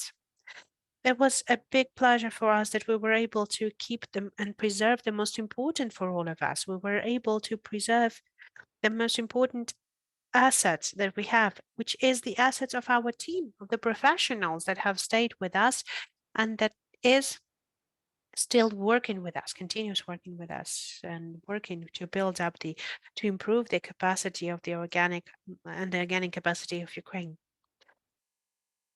In 2023, we were able, with the help of the UNDP granting, we were able to create the internet page for our online shop. And basically, this page is functioning right now. We're trying to keep it updated. We're trying to keep it updated with the products that we have been working with as well. And our company is responsible for that. We've joined the Organic Club in 2019. We have started with just using the overall the organic production, and we've started to use also the optical packing, optical sorting for both the oily crops. We're continuing to getting additional certifications for our enterprise according to the security and food safety organic standards. So we have now used the ISO 22000. So right now, we're in the final stage of receiving the certification of FSIC. So this is also the international certificates of the food security that is going to be introduced in our enterprise as well. So those are the main achievements. Those are the main achievements for the year 2022, but we can keep on moving to the further developments. And I hope that we're going to be developing the organic sector of Ukraine. We're going to be informing the people of Ukraine and going to be implementing our plans further on. that was a very important for me to hear from the experience of all of the companies. You know, the most important thing that you were able to preserve your teams, because the people and the teams are the most important. And we have seen that all throughout this year that people are the most important. The first thing to save is actually people. And then you're talking about the hectares, the warehouses, the deliveries, so on and so forth. So we're really, really happy to hear from these companies that you have able to preserve your people, and they're still working, and they're still working for the best of Ukraine, or the positive image for the exporters, and this is working for the benefits of our economy. But okay, let's get back to the realities. Let's get back to the realities that Burkhard had also explained in his trend setting presentation. So we know that the trend of organic products has been declining later on in this years. Have you felt that? And was it relevant for you? If you're going to feel that, what's going to be your response? Have you felt that the organic has made a couple of step backs in demand and prices and other trends? Have you felt that when you were talking to your importers, and how are you going to be responding to the challenges of 2023, or maybe even for 2023, 2024? And as promised, we're starting from this side now. Well, I wanted to outline the new rules more right now. Maybe they're not as the new rules, but the rules that have been improved and the rules that have becoming stricter even. Speaking about our example, and because our company that doesn't have a lot of capacities in processing, but we have been exporting to the European Union countries already. And right now we are oriented for the exports of our products to be exporting these products to the UK market now.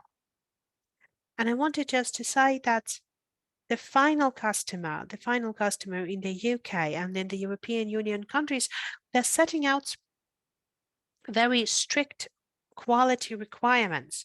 And it's not a secret to the companies that are working in the organic sector. And here, I would like to mention that this kind of requirements are not only important in the organic legislation, but they're also included into the food safety legislation. I can give you just an example. For example, it's not just like the main list of the pesticides residue that the final clients are interested in, but there's also some specific pesticide position. For example, when you're talking about the phosphorus acids, I think that you know, and everyone can prove me wrong as well with that, that has been a lot of attention towards these residues. It has been a great requirement from the final customer on that. So the final customers are what they're saying, that we want not only to see the results of the analysis on the pesticides residues, but also on the residues on the assets. And we have seen that in example of our products as well. So we have been exporting multiple cereals, and we have to understand that we know that not just the main indicators need to know, but they also have to provide us the main in the raw commodities. You have to have the important moments of whether you have the mycotoxins or the residues of the heavy metals, but there's also the radiological analysis as well. All of these moments are really harsh and requirements are really harsh, but we're working on that. And with every specific supplier of the Ukrainian supplier, we're also doing that, and we're working with a lot of analysis on our own. Also, what I wanted to say about the linen, the organic linen, the very beginning of this year, in January, we had introduced a new standard, speaking about the Sanil ASAD. This is about specifically about the linens that is being used for the food production. And this indication should not be higher than 100 milligrams per kilo, per 100 kilos. And this is a moment that we have to include as well, that we have to be conscious as well. We need to provide this understanding to our clients so that they will follow this amount, this outlined amount as well.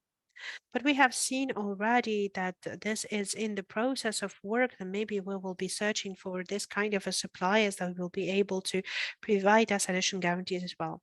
So, okay, so the additional problems is the high requirements. Yes, yes. So, like for example, as we have the UK, they have really strict requirements, and basically they're changing this they're strictening those requirements every half year. And we have to respond to that and we have to follow that. I also wanted to outline and highlight that the final customers, for example, in the UK, they do not want to risk that even before the European customers, they don't want to risk. They don't want to buy of when you're having that in the warehouse in Ukraine. They are already interested in buying the product when the product is very close to their gates already, and it should be already customs free, so it should be already in the customs. So when we started our exporting way, I just wanted to say as well that maybe in this case, we need some agents, some brokers who are working in the importing country, who are helping us with these procedures just to fulfill all of the needs for the final customer in the importing country. Well, there has to be a company that is registered, for example, in the UK, just with our example of the exports, the one that's going to be responsible for all of those exporting moments, who's going through the customs, fulfilling all of the procedures and working with all of the standard compliance and with all of the regulations compliance issues. So that this final product is already going to be delivered for the final customers with the least of concerns.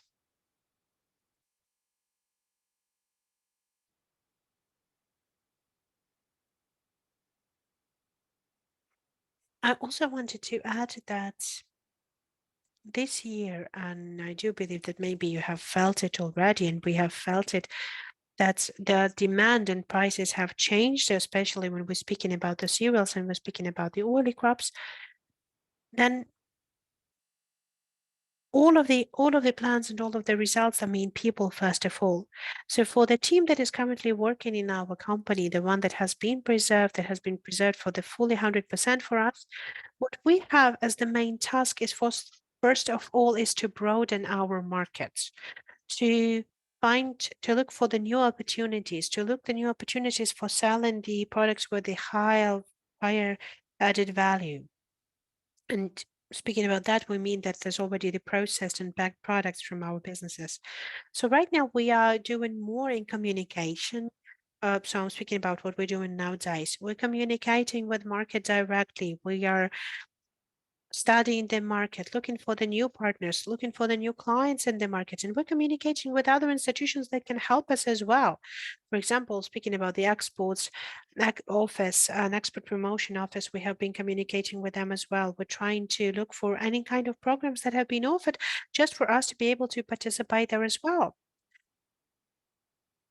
For us, that's not the main issue. That's not the main issue right now, that even if the prices are going to be falling, it's not like we're going to stop working in the organic sector. We still will continue to work in organic sector still.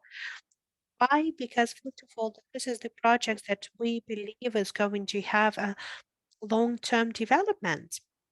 And I also see, and that's important for me, that's what I see in overall processing sectors, our partners, the farmers, our partners overall, they work in the market. They still have the demand. They still have the demand despite the grey imports, and we know what kind of a country is responsible for the shadow importing for Ukrainian grains.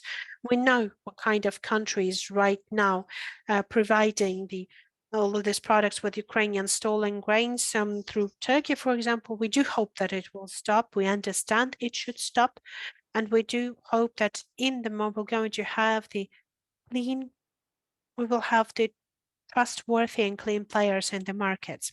So we're continuing holding our positions. We're not selling lower prices than we see that possible, but we're searching for our clients. We're searching for the clients who are going to be good for our products, because all of these business markets, starting from the farmers, starting from the seeds producers, we want them to be profitable as well. We want them to continue developing themselves too. And as I've already said, our company, Ukrolia, has now the representative branch in European Union. Maybe that's not going to be the only branch that we're going to have. Why is that? Because it's easier for us to build the connections in the light of the European Union. And it is better for us, as for any company, to be communicating with the market and to be developing our shares as well. Thank you.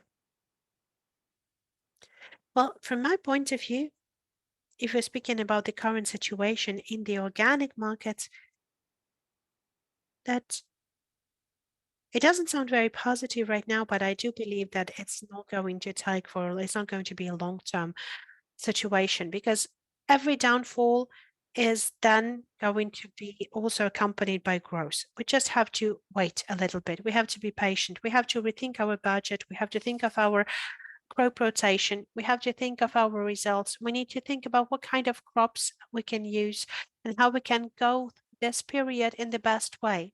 Because, for example, our company is following the philosophy that if you are doing organic, you're doing not because it's commercially best, but this is because of your worldview, because of your mentality. And I'm sure that after we're going to survive this crisis, when we're going to go through this decrease of demand for the organic products in the world, I know that we're going to go into growth. And the company that will survive, the companies that will stay strong, the company that really care for the work that they're doing, or the companies that are thinking about their work as a mind view, as a philosophy, they're going to win. And I do also hope that we will all survive this complex period, because I do understand that the next years are going to be really hard as well. Stand strong, see our victory, and I'm sure that everything will be okay. Well, yes, of course, we know that everything is changing and we are changing as well. And this is the reality of our current life. What I wanted to say would be that with the help of all of the support, with the support of the ministries, with the support of the Export Promotion Office, with the support from everyone who is working in the organic business, the most important thing for all of us is right now to hold on. And I know that every customer will be able to find their shelf and will be able to find the product that they need on this shelf. Our company is going to be sticking to our goals that we have right now. So we will be continuing producing the organic millets. We're going to be hoping to broadening our markets, and we're going to get to the new markets. We know that everything is that we need to do, we have it. We're working on creating our new markets. What we're planning for this year as well, we hope that we will have the Naughty Land certification for us as well, from one of our suppliers of commodity, so that we will be able to be presenting ourselves in the German supermarkets, even though it has been said already that is required. Speaking about the strategy of our company, we're going to be working on the deep processing. We want to get in we are in the niche with our product, so we really would like to get deeper into the processing as well. So we want to create this new products, for example, using the millet flour or the stabilized flour that is going to have a prolonged due date. It's not going to have this sour aftertaste as well. And the company owner, it also sets a goal for using the using the millet for the oil, so that the oils will be used in the cosmetics, for example, for the hair restoration. And these oils have been used, the millet oils have been used in pharmacology as well. So that is very niche direction as well. That's a very niche direction as well, very niche sector as well. And therefore we'll be able to get into this niche sector. So I think that in our product, it's going to be the biggest achievement that we had. So, but right now we're focusing on finding the best ways of exploring these directions. We're planning to launch the new production line for the flour production. And we are working as a team, keep on moving forward. We know that that's really harsh times that we're all going through, but we're really happy that we have the armed forces of Ukraine that protect in Ukraine, and we should never forget about them, and let us stay together. Yeah, so this is actually a matter for all of our upcoming events. Yes, thank you. So I think that, that is a very nice motto here, the unbreakable values. So, I'm asking them about the crisis and they're, are standing strong and they're talking about the new markets, the new products, the new stands, the new lines. I am impressed. I am impressed that all of your efforts that have been really important for the development of Ukraine. Okay, but let us, I know that I'm getting you back to this conversation because like throughout whole BioFac fair, I was through these 4 days at the conferences, listening to people who were uh, talking there. We had the representatives of the US. You're talking about the values. So the North America wants to have this additional new markings and labels. So they're talking about additional value. They want to have the new certificates, they want to have this. So organics is a baseline for them. So organic in the Northern Americas is something that is business as usual. It's not, it's like, so basically for us, it's something that's not traditional. Then for the external market, this is already business as usual. If you can see and feel this trend. So how do you see that in 5 years? So whether we have the organic at this position that we are positioning it right now, or whether organic is going to turn to something basic. So the people will be continue considering this as basic and we need to create something new. What are your thoughts about that? Yeah, so this is just going to be as good as conventional. Well, organic products right now, there's already on the basic level.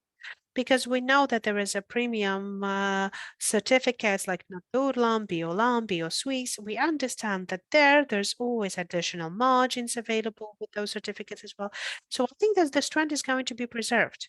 And the one thing that we have already seen today, like for example, that we need to have additional interest in certificates and additional analysis, and let us introduce more and more and more.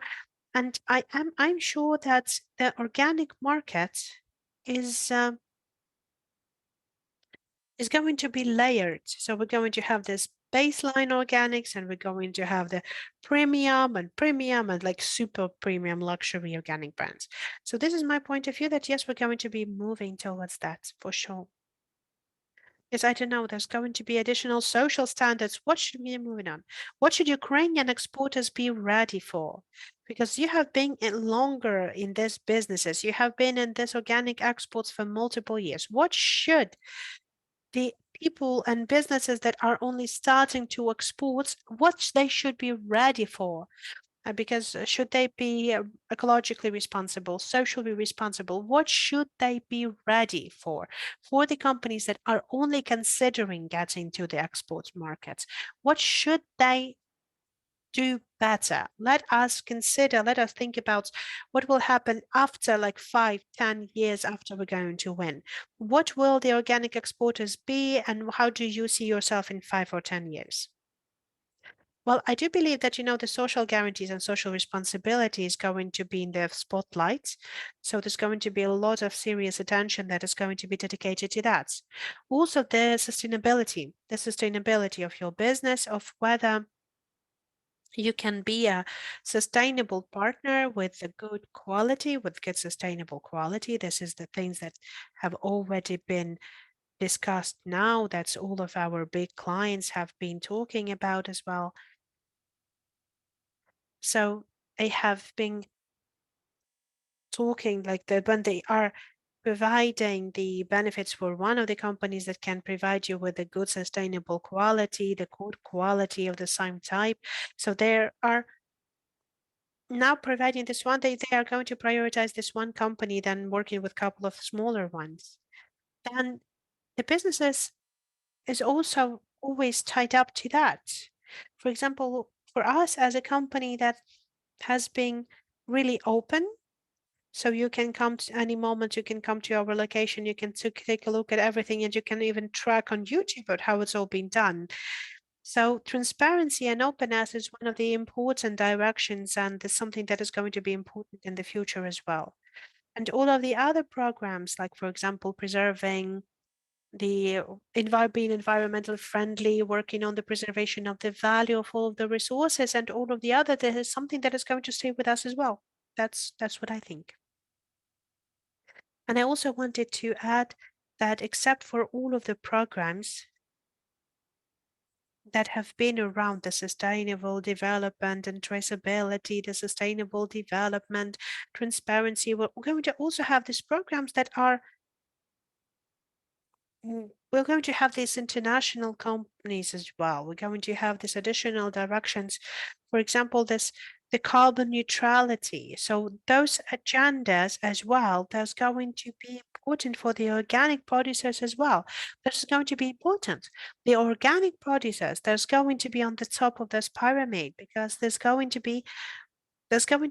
there will going to be a demand for them to meet the main trends on, for example, the good usage of land, of air, of all of the other resources as well. So I do believe that right now, for all of the people who are dealing with organic businesses, they need to consider this project as well. Maybe in partnership and in collaboration with the biggest companies, like for example, with the Mondelez, with Nestle. So if they already have this, you have these programs as well. If you're collaborating with them, they're your clients as the producers of their commodities as well. I do believe it's going to be important moment overall. The second moment that through the years, we're going to have even a better tie between the producers and the suppliers of the product.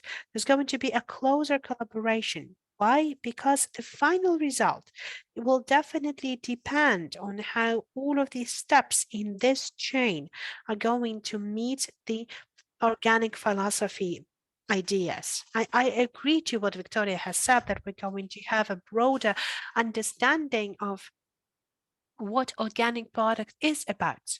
So we're going to have some additional, more, let us say, niche understanding of what it is. So we're going to have a niche certificate. So there's going to be the different classes of products, and we're going to have more requirements and more demands towards these products.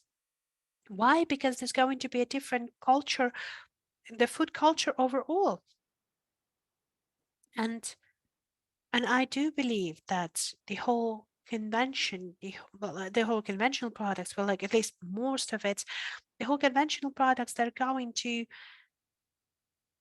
turn into the organic products, but the conventional products are not going to be that, they're not going to be that profitable anymore. And we're going to have these artificial products that are going to be used for the feeding of the billions of the people. Maybe that will be like that. Well, you have reminded me about this connections between the producers and the processors and with those who grow. So for us, as for the processors, I wanted to mention that, for example, speaking about the companies, so we have had the collaboration with with Arnica. We're trying to work with Alex Agro. We're trying to find final conversation as well. Maybe the Ukur Olia as well. Maybe we'll work with them as well. Speaking about the organic land owning and organic processing, those are important factors for today. And we do believe that those people who would like to join, they can, and this is something that you have to do. But we have to understand that it's a harsh process. This is a process that costs a lot and that requires a lot of knowledge and it costs a lot of money as well. But understanding the current realities, we can say that the state is trying hard as well and providing a lot of efforts to provide the support that is needed for the companies that really would like to work with these businesses with these ideas, and that is definitely going to be the good impulse, the good beginning for their activity, and that will work out fine if it's going to be the good, if you're going to have the good people, good team, and the one that are going to be developing and want to develop, that will all work out. And when the war is over in our country, and we do hope that it will be as soon as possible, with the help of our military forces and with the help of all of the people in Ukraine, we will see the final result then, of course. Thank you. I would like to add up on the social standards a little bit because just recently we've had now the inquiry from one of our clients, and they've asked us when we're going to update our certificate, our SADC certificate on the social standards in our platform, and we've also raised this question for ourselves. And we haven't arranged it like how we're going to be do that once in 5 years or for 3 years. We don't have the regulation that would require that.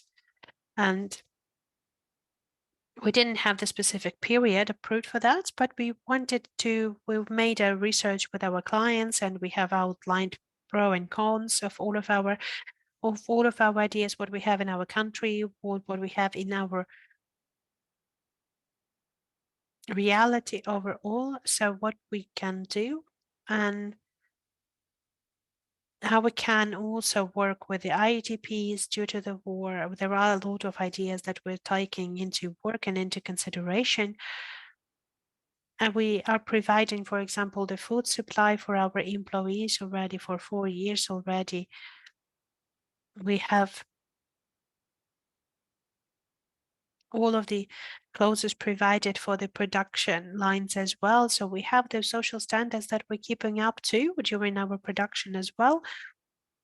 And we have quite high requirements for ourselves. And we have outlined that once in 3 years, we're going to have this inspections provided for our enterprise. This is speaking about the social standards that we're following. And speaking about the development of the organic products in 5 or 10 years, I'm actually a realist more, and I do not know how to build the serious forecast about, because right now we're on the war and we had lots of impact of inflation, and we still haven't gone through the main outcomes of the COVID-19, and there's a lot of partners that we're still dealing with. So we have to see how it will work out when the war will end. And even in Europe and in the West, the whole demand for the organic products is not activated that fast, unfortunately. So right now, if it's just about the 10% to the traditional conventional products, so I don't know whether the growth will be higher than 10%. But especially in connection with the conventional products overall. But it all depends on the people who's going to be running this, who's going to be doing this overall. So we need to create a promotion for the healthy life and for the organic products. Yes, this would be the thing that I wanted to end up our panel discussion with, because I know that we can speak together for a longest period of time because we first of time we're offline. But what it is lacking, so we need to talk more about the organics, but what is lacking for the Ukrainian market, for exporters, maybe some tools from associations, from state, from partners, very, very briefly, what it is that you lack for you to feel yourself in full power. I'm not mentioning the conditions that we're currently in. Speaking about the full support, so we do see that there is quite good support that has been provided, and I'm sure that the next support is going to be improved as well. We just hope it will continue. And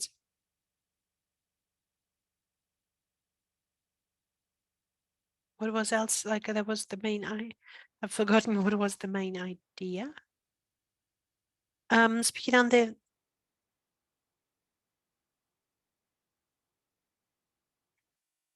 for us,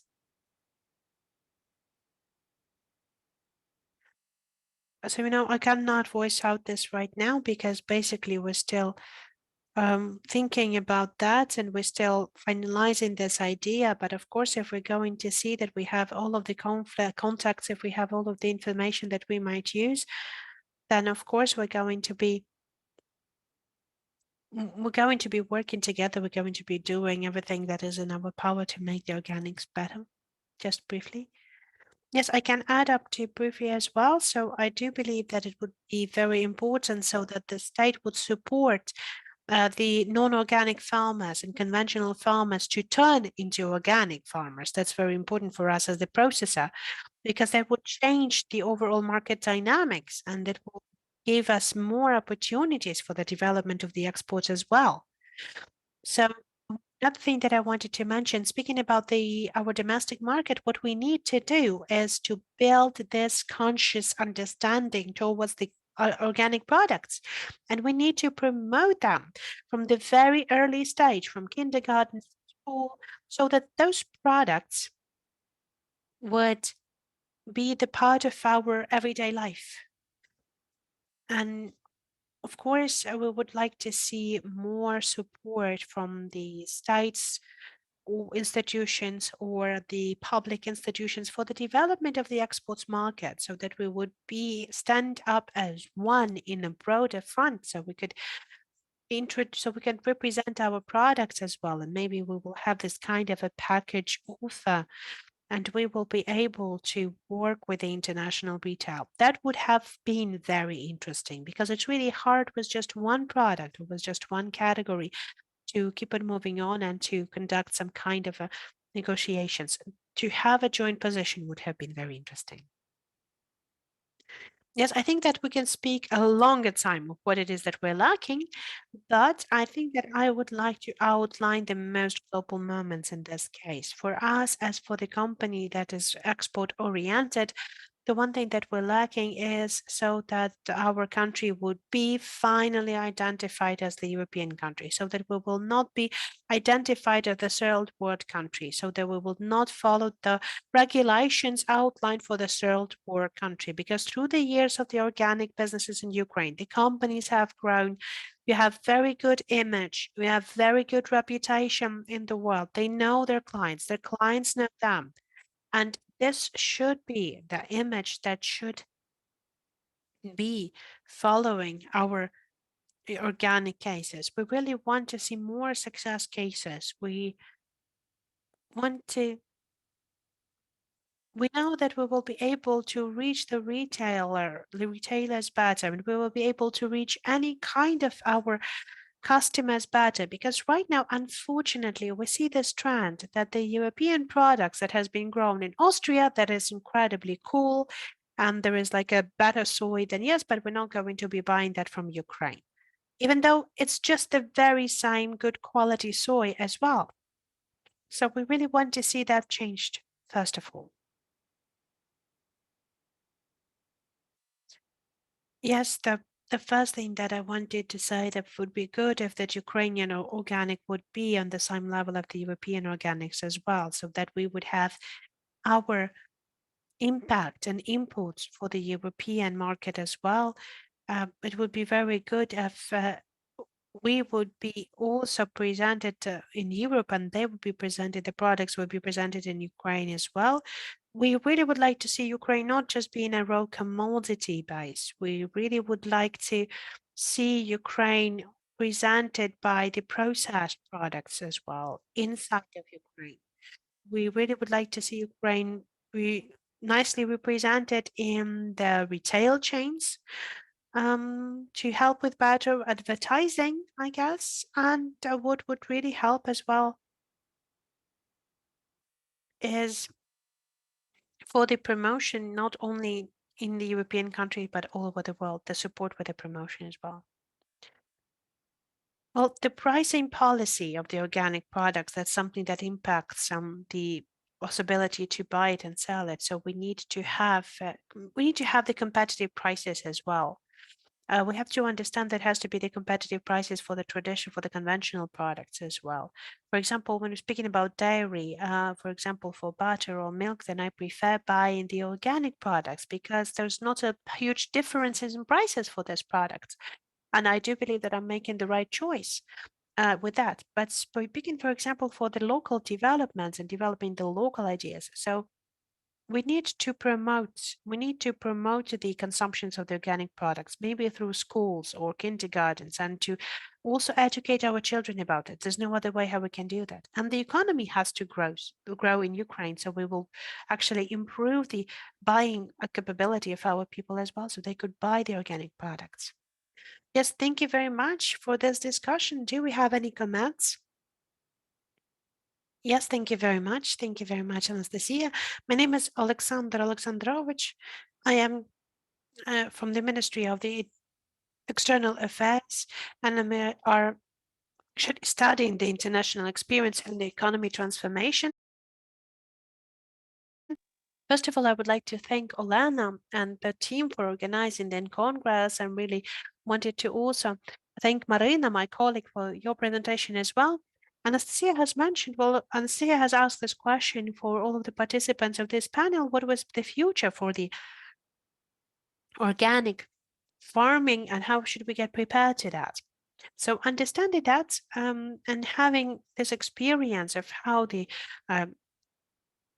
agriculture and organic agriculture has been working all over the world, and I do understand that the organic farming has a lot of future. Right now in the UN system, there is this concept of the One Health approach, the one that believes that there is an interconnectedness between the health of our planet, the animals, and the people.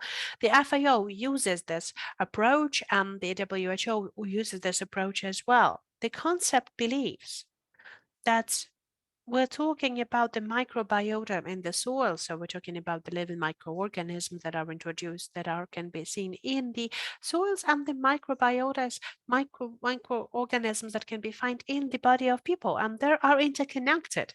As I've been said in the FAO office here in Kiev, last year there has been a big research of this organization that includes more than 2,000 individual research from all over the world about how it is important for us to have the healthy microorganisms in the soils, because this influence the overall health of people overall. And we can know that this kind of microorganism can be developed in the soils only when we're using the no plowing approach. So this no-till and organic approach is the new approach that we have to build our agriculture in the future. We have to build our reforms with that as well. So in the framework of the WHO and in the framework of the European Union, there are the first documents about the connection between those microorganisms in the soils and for the human health. The next moment as well is about the climate change in hydrology and microbiology. When we are talking about, maybe not all are aware that basically the worst greenhouse gas is not methane or the CO2, but it's actually just the water steam. And in order to take it away from the atmosphere, we just have to keep it and trap it into the soils. But the soils, the healthy soils with a healthy microorganism, they can actually preserve this water steam in the soils. So we're talking about the organic farming not only as something that will improve the human health, not only as something that is going to help us to preserve our ecology and to help us to regenerate our soils, but this is something that will help us to prevent the climate change. Speaking on the international collaboration, if we're speaking about the Ministry of Foreign Affairs and what you're doing as the exporters, then we do understand that we have to have the priority for the countries of the European Union. It's not just the bilateral collaboration with Germany, Switzerland. We need to also consider Austria, France, Italy. And right now we understand that we have a more, like right now, the 26% of the lands are being covered with organic in Austria. In European Union, they would like to have 25% in the European Union, but Liechtenstein has 90%, but it's a very small country. But we know that this is a trend of turning into organic farming. There is the strategy for the European Union, and it means that for the second quarter of year 2023, there has to be approved the legislation of the healthy soils in the EU. That's something that we will not avoid. That's something that we're going to be also discussing in the negotiations. Further on, why do I mention that? Except for the individual contacts with the European Union countries, we also should talk with the delegation of the European Union here in Kiev, because we know that in our joint policy, there is this two pillars overall. So the first pillar presupposes that there is the additional dotation and subsidies for the European farmers, if we're talking about other these organic or non-organic support. But pillar two, that this is the idea that they're only starting to use right now, and it's going to be used for Ukraine as well, is actually having your farms without any kind of harm for the environment. And that means that we're going to switch to organic. And the final thing is also that Department of Agriculture for the US has 2 years ago outlined, it has officially outlined at their webpage that the most important thing is not about the harvest and yield, but about nutrition value. That is very important because our main strategical partners who are helping us to win the war, but who's going to be also collaborating with us further on when we're going to be recovering our country, we need to have the same vision and the same understanding that is needed for us as well, for us to be able to reform our agriculture. I'm sorry for taking that much time, but the final thing that I wanted to say, that's not that much about the international collaboration, but I also wanted to mention, to get it into the attention to the Institute of the Soil Research that is located in Kharkiv.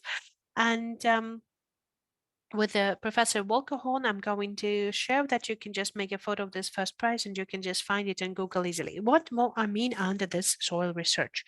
In this research of 2015 that has been conducted for 5 years, our researchers say that the organic agriculture is not only to improve our health and support the environment, but also is the most profitable. In percentage comparisons, it's better than all of the kind of the chemical usage. And I just maybe use not just the conventional agriculture or traditional agriculture, but chemical agriculture. And you can ask our grannies, that's traditional is organic.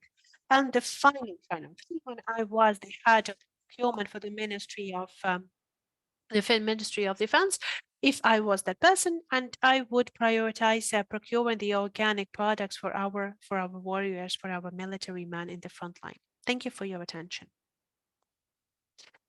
Thank you. Do you have any comments or questions? Yes, okay, let us then get it into the private conversation. Yes, I'm sorry, because yes, we're really out of time. We're really out of time. So thank you very much for the very important comment from the Ministry of Foreign Affairs. So thank you very much for that comment as well. Yes, thank you very much. We're really grateful to our speakers, to all of the companies, to our exporters, to our pride, to the reputation of the organic products of Ukraine. Thank you very much.